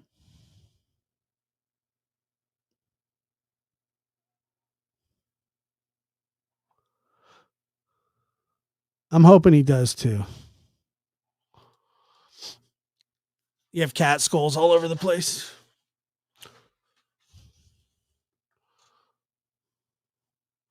Lives in Baton Rouge, Louisiana. Or maybe it's New Orleans. Whatever that one place is that's super satanic. That likes the voodoo.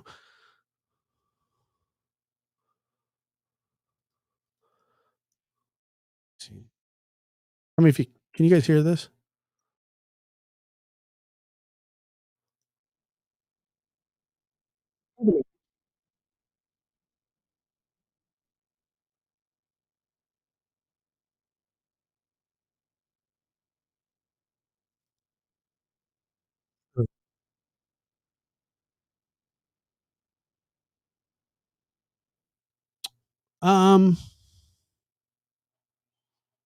Can't hear it. Hold on.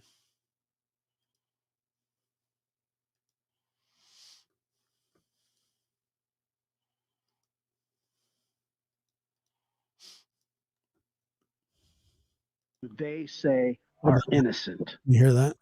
and they succeeded.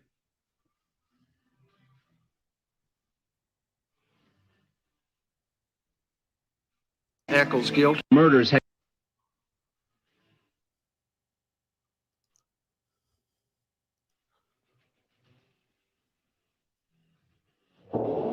So this was the very first one I did on the trilogy. We called it the trilogy. I had a 3, and it was so poorly done. The information's solid, but like, yes, he's still making money off of his unjust conviction, but I follow him everywhere.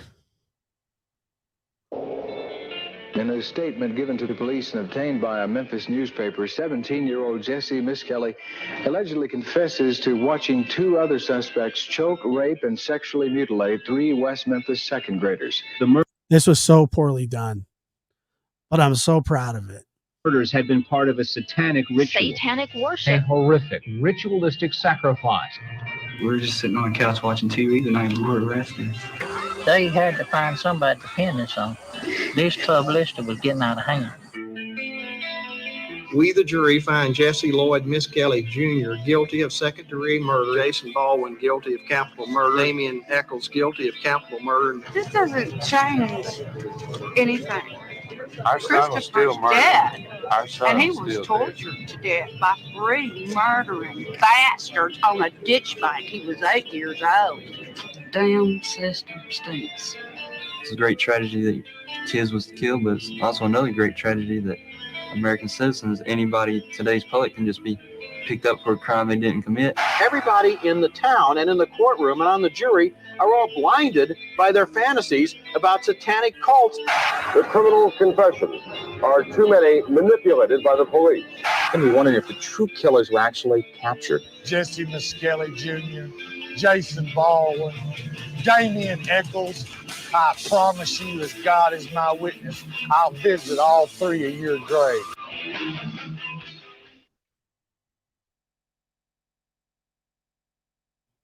I think Lucas is on this episode with me too, but I can't remember.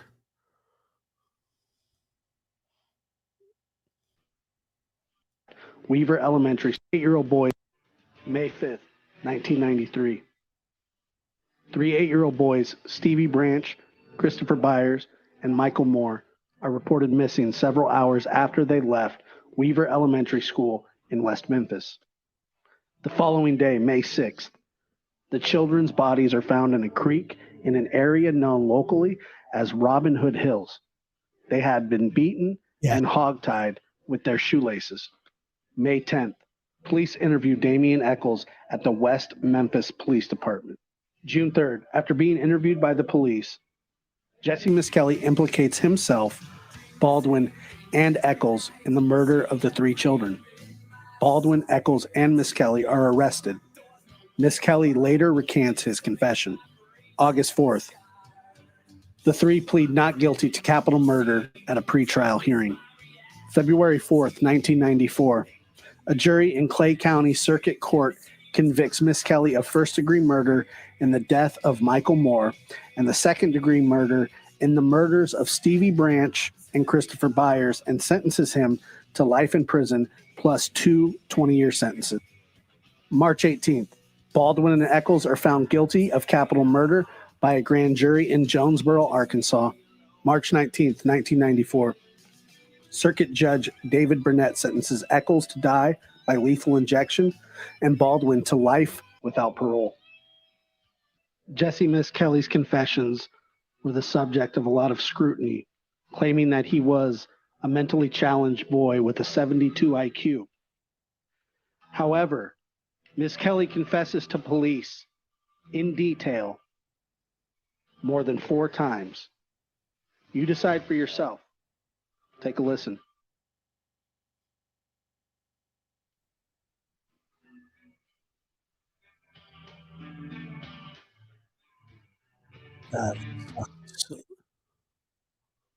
Case file number 93050666.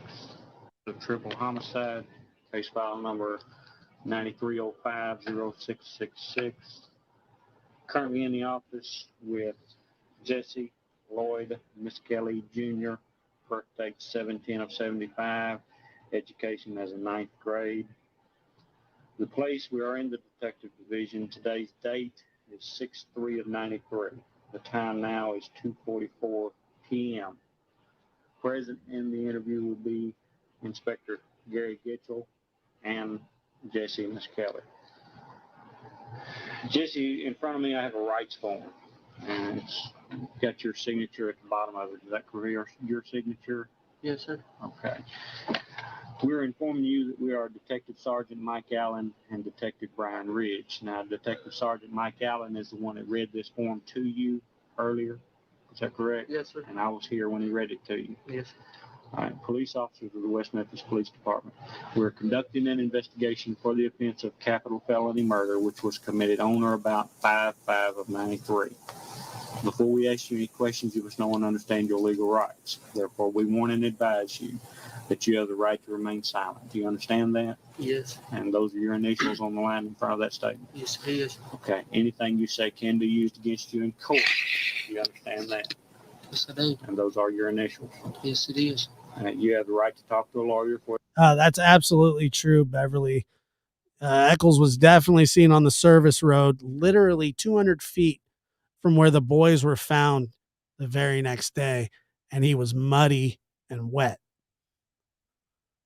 Seen by 5 people.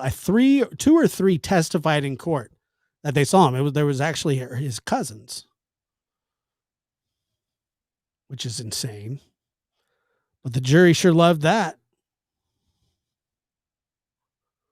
Advice before we ask you any questions, and to have him with you during questioning. You understand that? Yes, I do. And those are your initials. Yes, it is. If you cannot afford a lawyer, Yeah, if you don't follow Gary Meese, and I'm guessing that's the right one, but if you don't follow Gary Meese, and you're interested in this case, you're missing out, man. This guy, Gary, a good friend of mine, colleague, just a mentor, and one of the sharpest dudes that I know.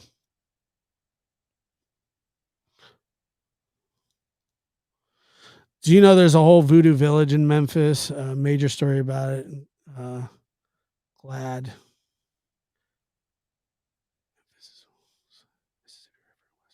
Yes. No, there was tons and tons. Gary is the expert. You're right.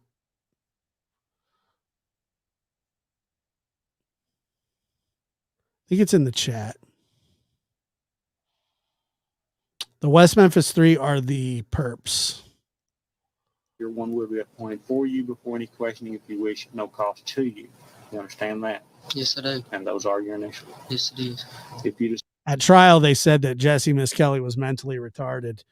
And I'm not really sure what their definition of mentally retarded is, but he may not be smart, but he's definitely not that. decide to answer questions now without a lawyer present, you will still have the right to stop answering at any time. Yeah, Rach, there was a lot. There was a huge cult in West Memphis, like from anywhere from like 12-year-olds to all the way up to like 35, 40-year-olds. You understand that? Yes, I do. It was a satanic cult, and they would all meet and sacrifice things, living. It was disgusting. Those are your initials. But they said, oh my God, it's satanic panic. The only reason that it was satanic panic is because Damien made it that way. Yes, it is. You're up here of your own free will. You came up here to answer some questions, and basically we found out some information during those questions. Is that correct? They brought Jesse in. Jesse wasn't even really a suspect. They just knew that they had been looking at Damien because Damien had a very, very long history. Guy was like only 17, getting ready to turn 18. He had a very long history with like mental illness and threatening to hurt people. And it was actually Damien. People say, oh, well, they they honed in on these three boys. But what happened was it was Damien's probation officer, who was the one that called and said, you may want to look into Damien. Yes, I did. Okay. At the bottom of this form is They said, oh, they just picked three weirdo kids. Now, the fact that they were weirdos was just kind of a side note, but like, that's not why they started looking at them. They looked at everybody. Tons of people brought in FBI. The way Damien answered those questions, like he answered questions that was just disgusting. a waiver of rights. It says, I have read the statement of my rights and I understand what my rights are. I am willing to make a statement and answer questions. I do not want a lawyer at this time. I understand and know what I'm doing. No promises or threats have been made to me, and no pressure or force has been used against me. Is all that correct? Yes, I did. Okay. And you signed the bottom of the form? Yes, I did.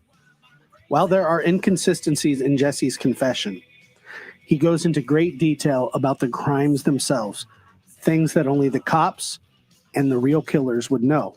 Specifically, which boy was castrated. Take a listen. He hit him with his fist and bruised him all up real bad. Then Jason turned around and hit Steve Branch. Okay. And started doing the same thing. Then the other one took off. Michael Moore took off running. So I chased him and grabbed him and held him till they got there, and then I left. You saw somebody with a knife. Who had a knife? Jason. Jason had a knife.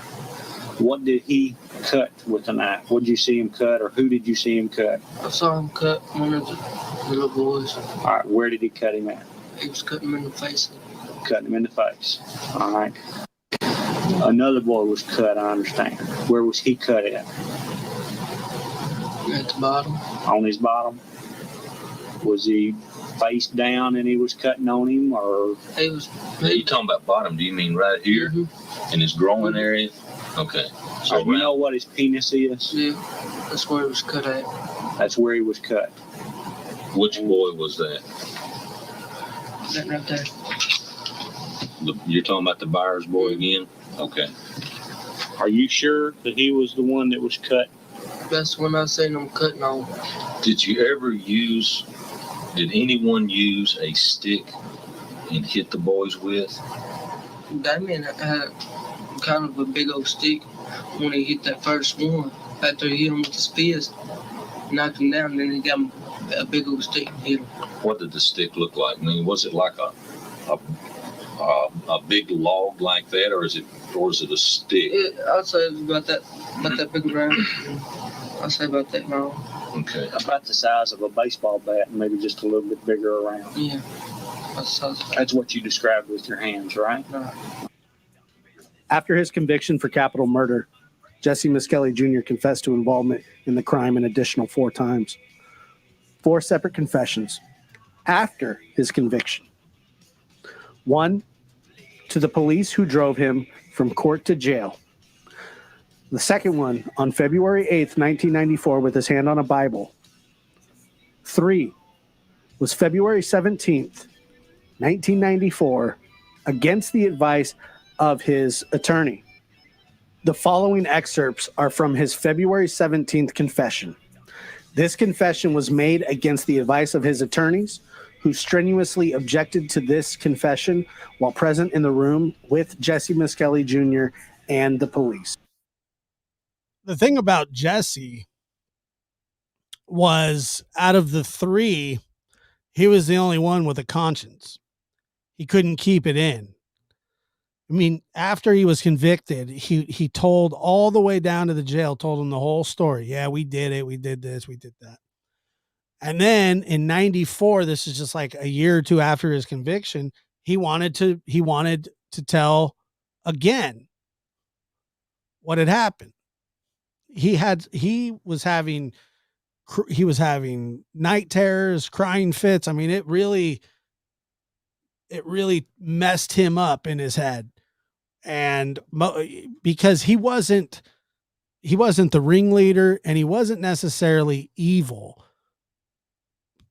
And he had been in trouble for Like, I think he was on probation for like hitting a little girl at the time. So, I mean, he was a bully. He was a jerk. He was violent, but he wasn't a killer, and he wasn't,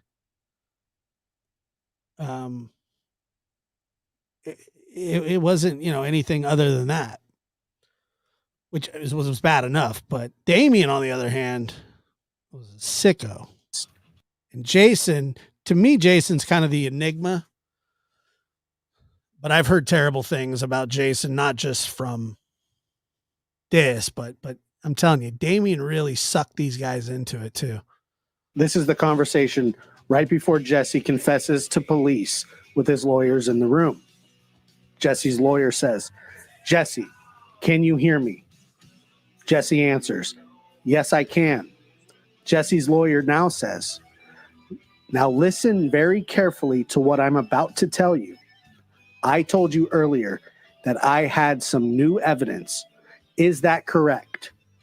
Jesse says, "That is what you said." He didn't have any new evidence, by the way. Jesse's lawyer goes on to say, "I told you that you giving a statement is against my advice and wishes." Jesse replies, "That is what you said." Jesse's lawyer, "I'm advising you that I don't think that it is a good idea for you to make this statement. Do you understand that?" Jesse responds, "Yes, I do." Jesse's lawyer continues, "So you understand that this is my advice to you, is that you not say anything. Do you understand that?" Jesse responds, "Yes." Jesse's lawyer then says, "I'm advising you that I don't think that it is a good idea to make this statement. Do you understand that?" Jesse again responds, "Yes, I do." Jesse's lawyer then asks, "Is it your decision to go ahead and make a statement anyway? You still want to make a statement despite my advice and counsel?"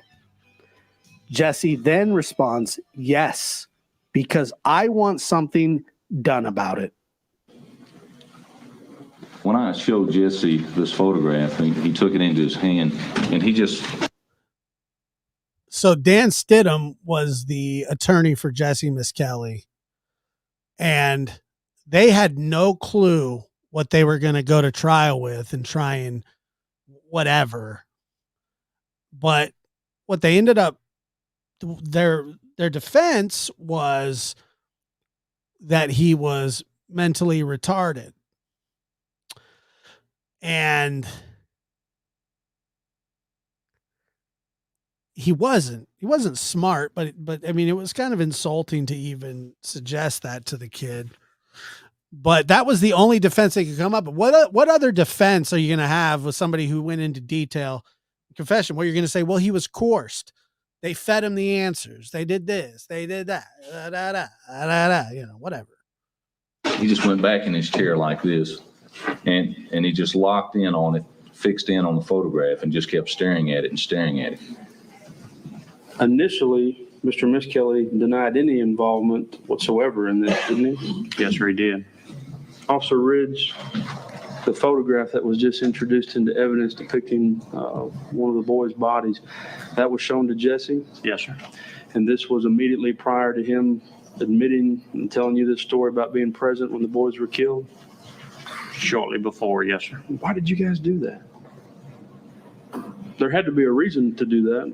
There are times when Jesse would not be talking. He's getting slower with information. He's telling us things that are just, it's over and over the same thing. Those techniques are used to evoke a response. You and Inspector Gitchell did these things to invoke a response. Yes, sir. Invoke confession. Invoke a response to keep him talking. Did it ever occur to you that Mr. Misskelley has a mental handicap? No, sir, it didn't to me on that day. Did you have any special training dealing with people with mental handicaps? No, sir. Did it ever occur to you that this was going to scare him, showing a picture of a body? That it would scare him? I don't know. I guess he's scared into making a statement. Yes, sir. Warren D. Holmes is a defense expert on police interrogation techniques. Here is his trial testimony. Are you aware of any personality traits of people who are likely to falsely confess? Low IQ, highly suggestible, always attempting to solve the immediate stress factor, get the interrogators off my back and just let me go home.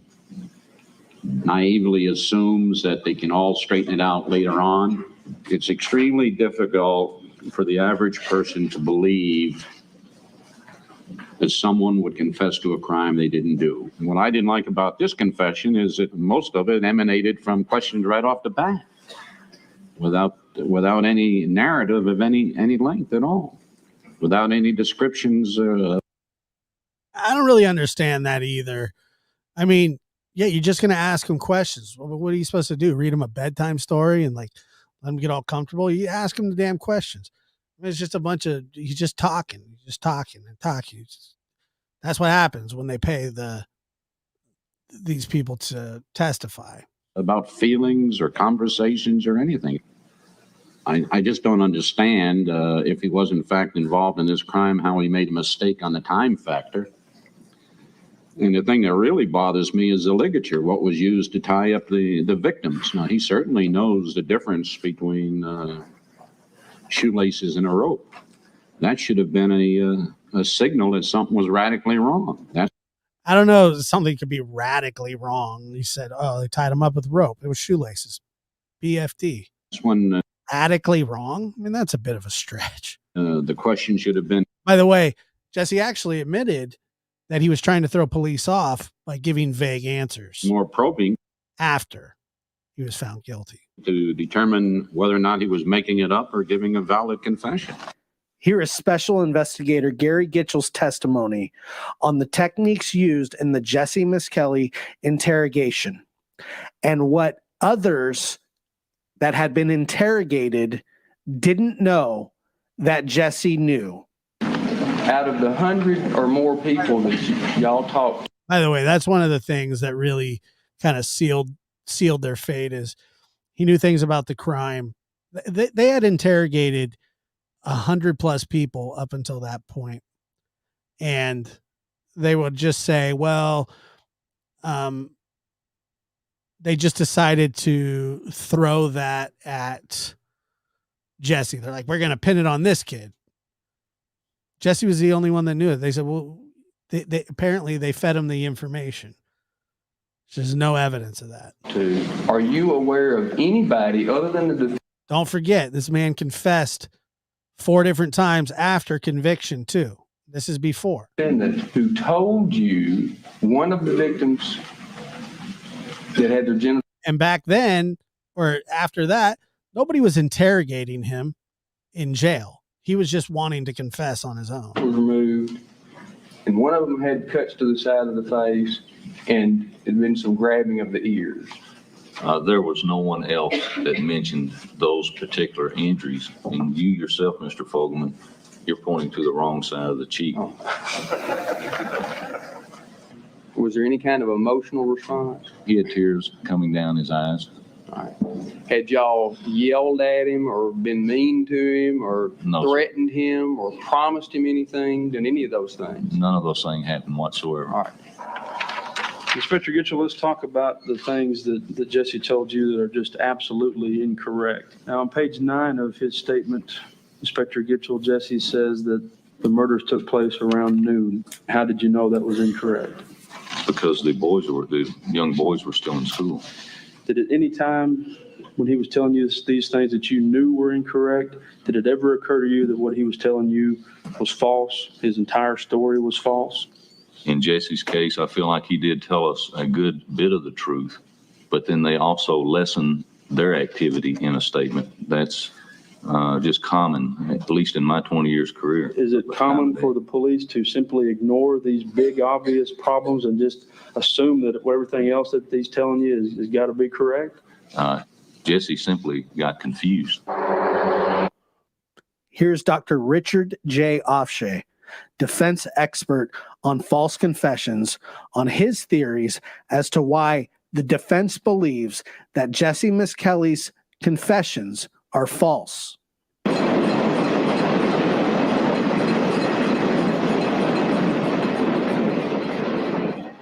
Dr. Offshay, could you give us some examples of the police being coercive, leading, or suggestive during the course of the interrogation? Yes, I can. Did he fully recant his confession to being there? He recanted his confession on the advice of his lawyers, and he said none of them were there. He just wasn't there. He doesn't know who did what. But then in his confessions later, and the one given by the police at trial, he very much was there. When he recanted, he just said he didn't know who did it. He wasn't there. But every other confession, he was there. Perhaps the most powerful example, in my opinion, is the example of the 8 revisiting of the question of the time at which the killings occurred. The first example occurs on page 3. Detective Ridge says, "All right, when did you go with them?" Mr. Misskelley says, "That morning." Detective Ridge asked. Yeah, so that's a thing. It was the HBO documentaries. The first one was fantastic. The second one was ridiculous, and the third one was unwatchable. But the first one, but the problem with the first one was they just left out huge chunks of information. But to me, they still seemed very guilty. But I could see somebody watching that coming away going, I don't know. And that was the point of it. But if they would have really brought out all the information, the maker of Paradise Lost, he said he knew that that they were innocent when he looked at Jason Baldwin and said his arms were too skinny to be able to kill an 8-year-old boy. It wouldn't be strong enough. That was his reasoning. Very scientific. I'm not saying when they called you, I'm saying what time was it that you were actually there in the park? Mr. Misskelley says about noon. Detective Ridge now says, okay, was it after school had let out? This is immediately after Jesse saying it's. There's so much information out there about this. At noon. He's now suggesting it must. Anyway, if you want to listen to the rest, they're on the channel at the very beginning. I'm going to bed. I'll see you guys tomorrow. Sleep well. Lab 7 p.m. Pacific. Love you guys. Take care. My heart's wide open and there's no disguise. I love my sweet little angel eyes. Got me dreaming of the days to come. My heart is beating like a big bass drum. You got me singing. Open up the skies. My sweet little angel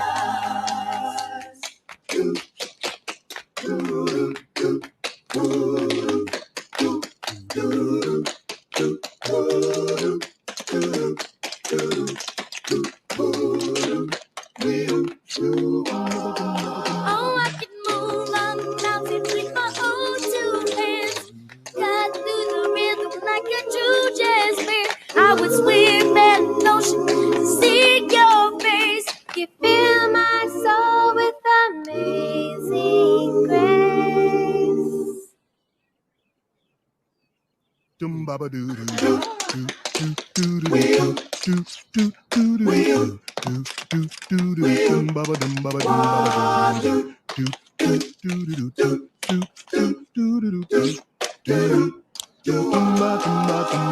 my sweet little angel eyes. You got your wings, I know your spirit flies. My heart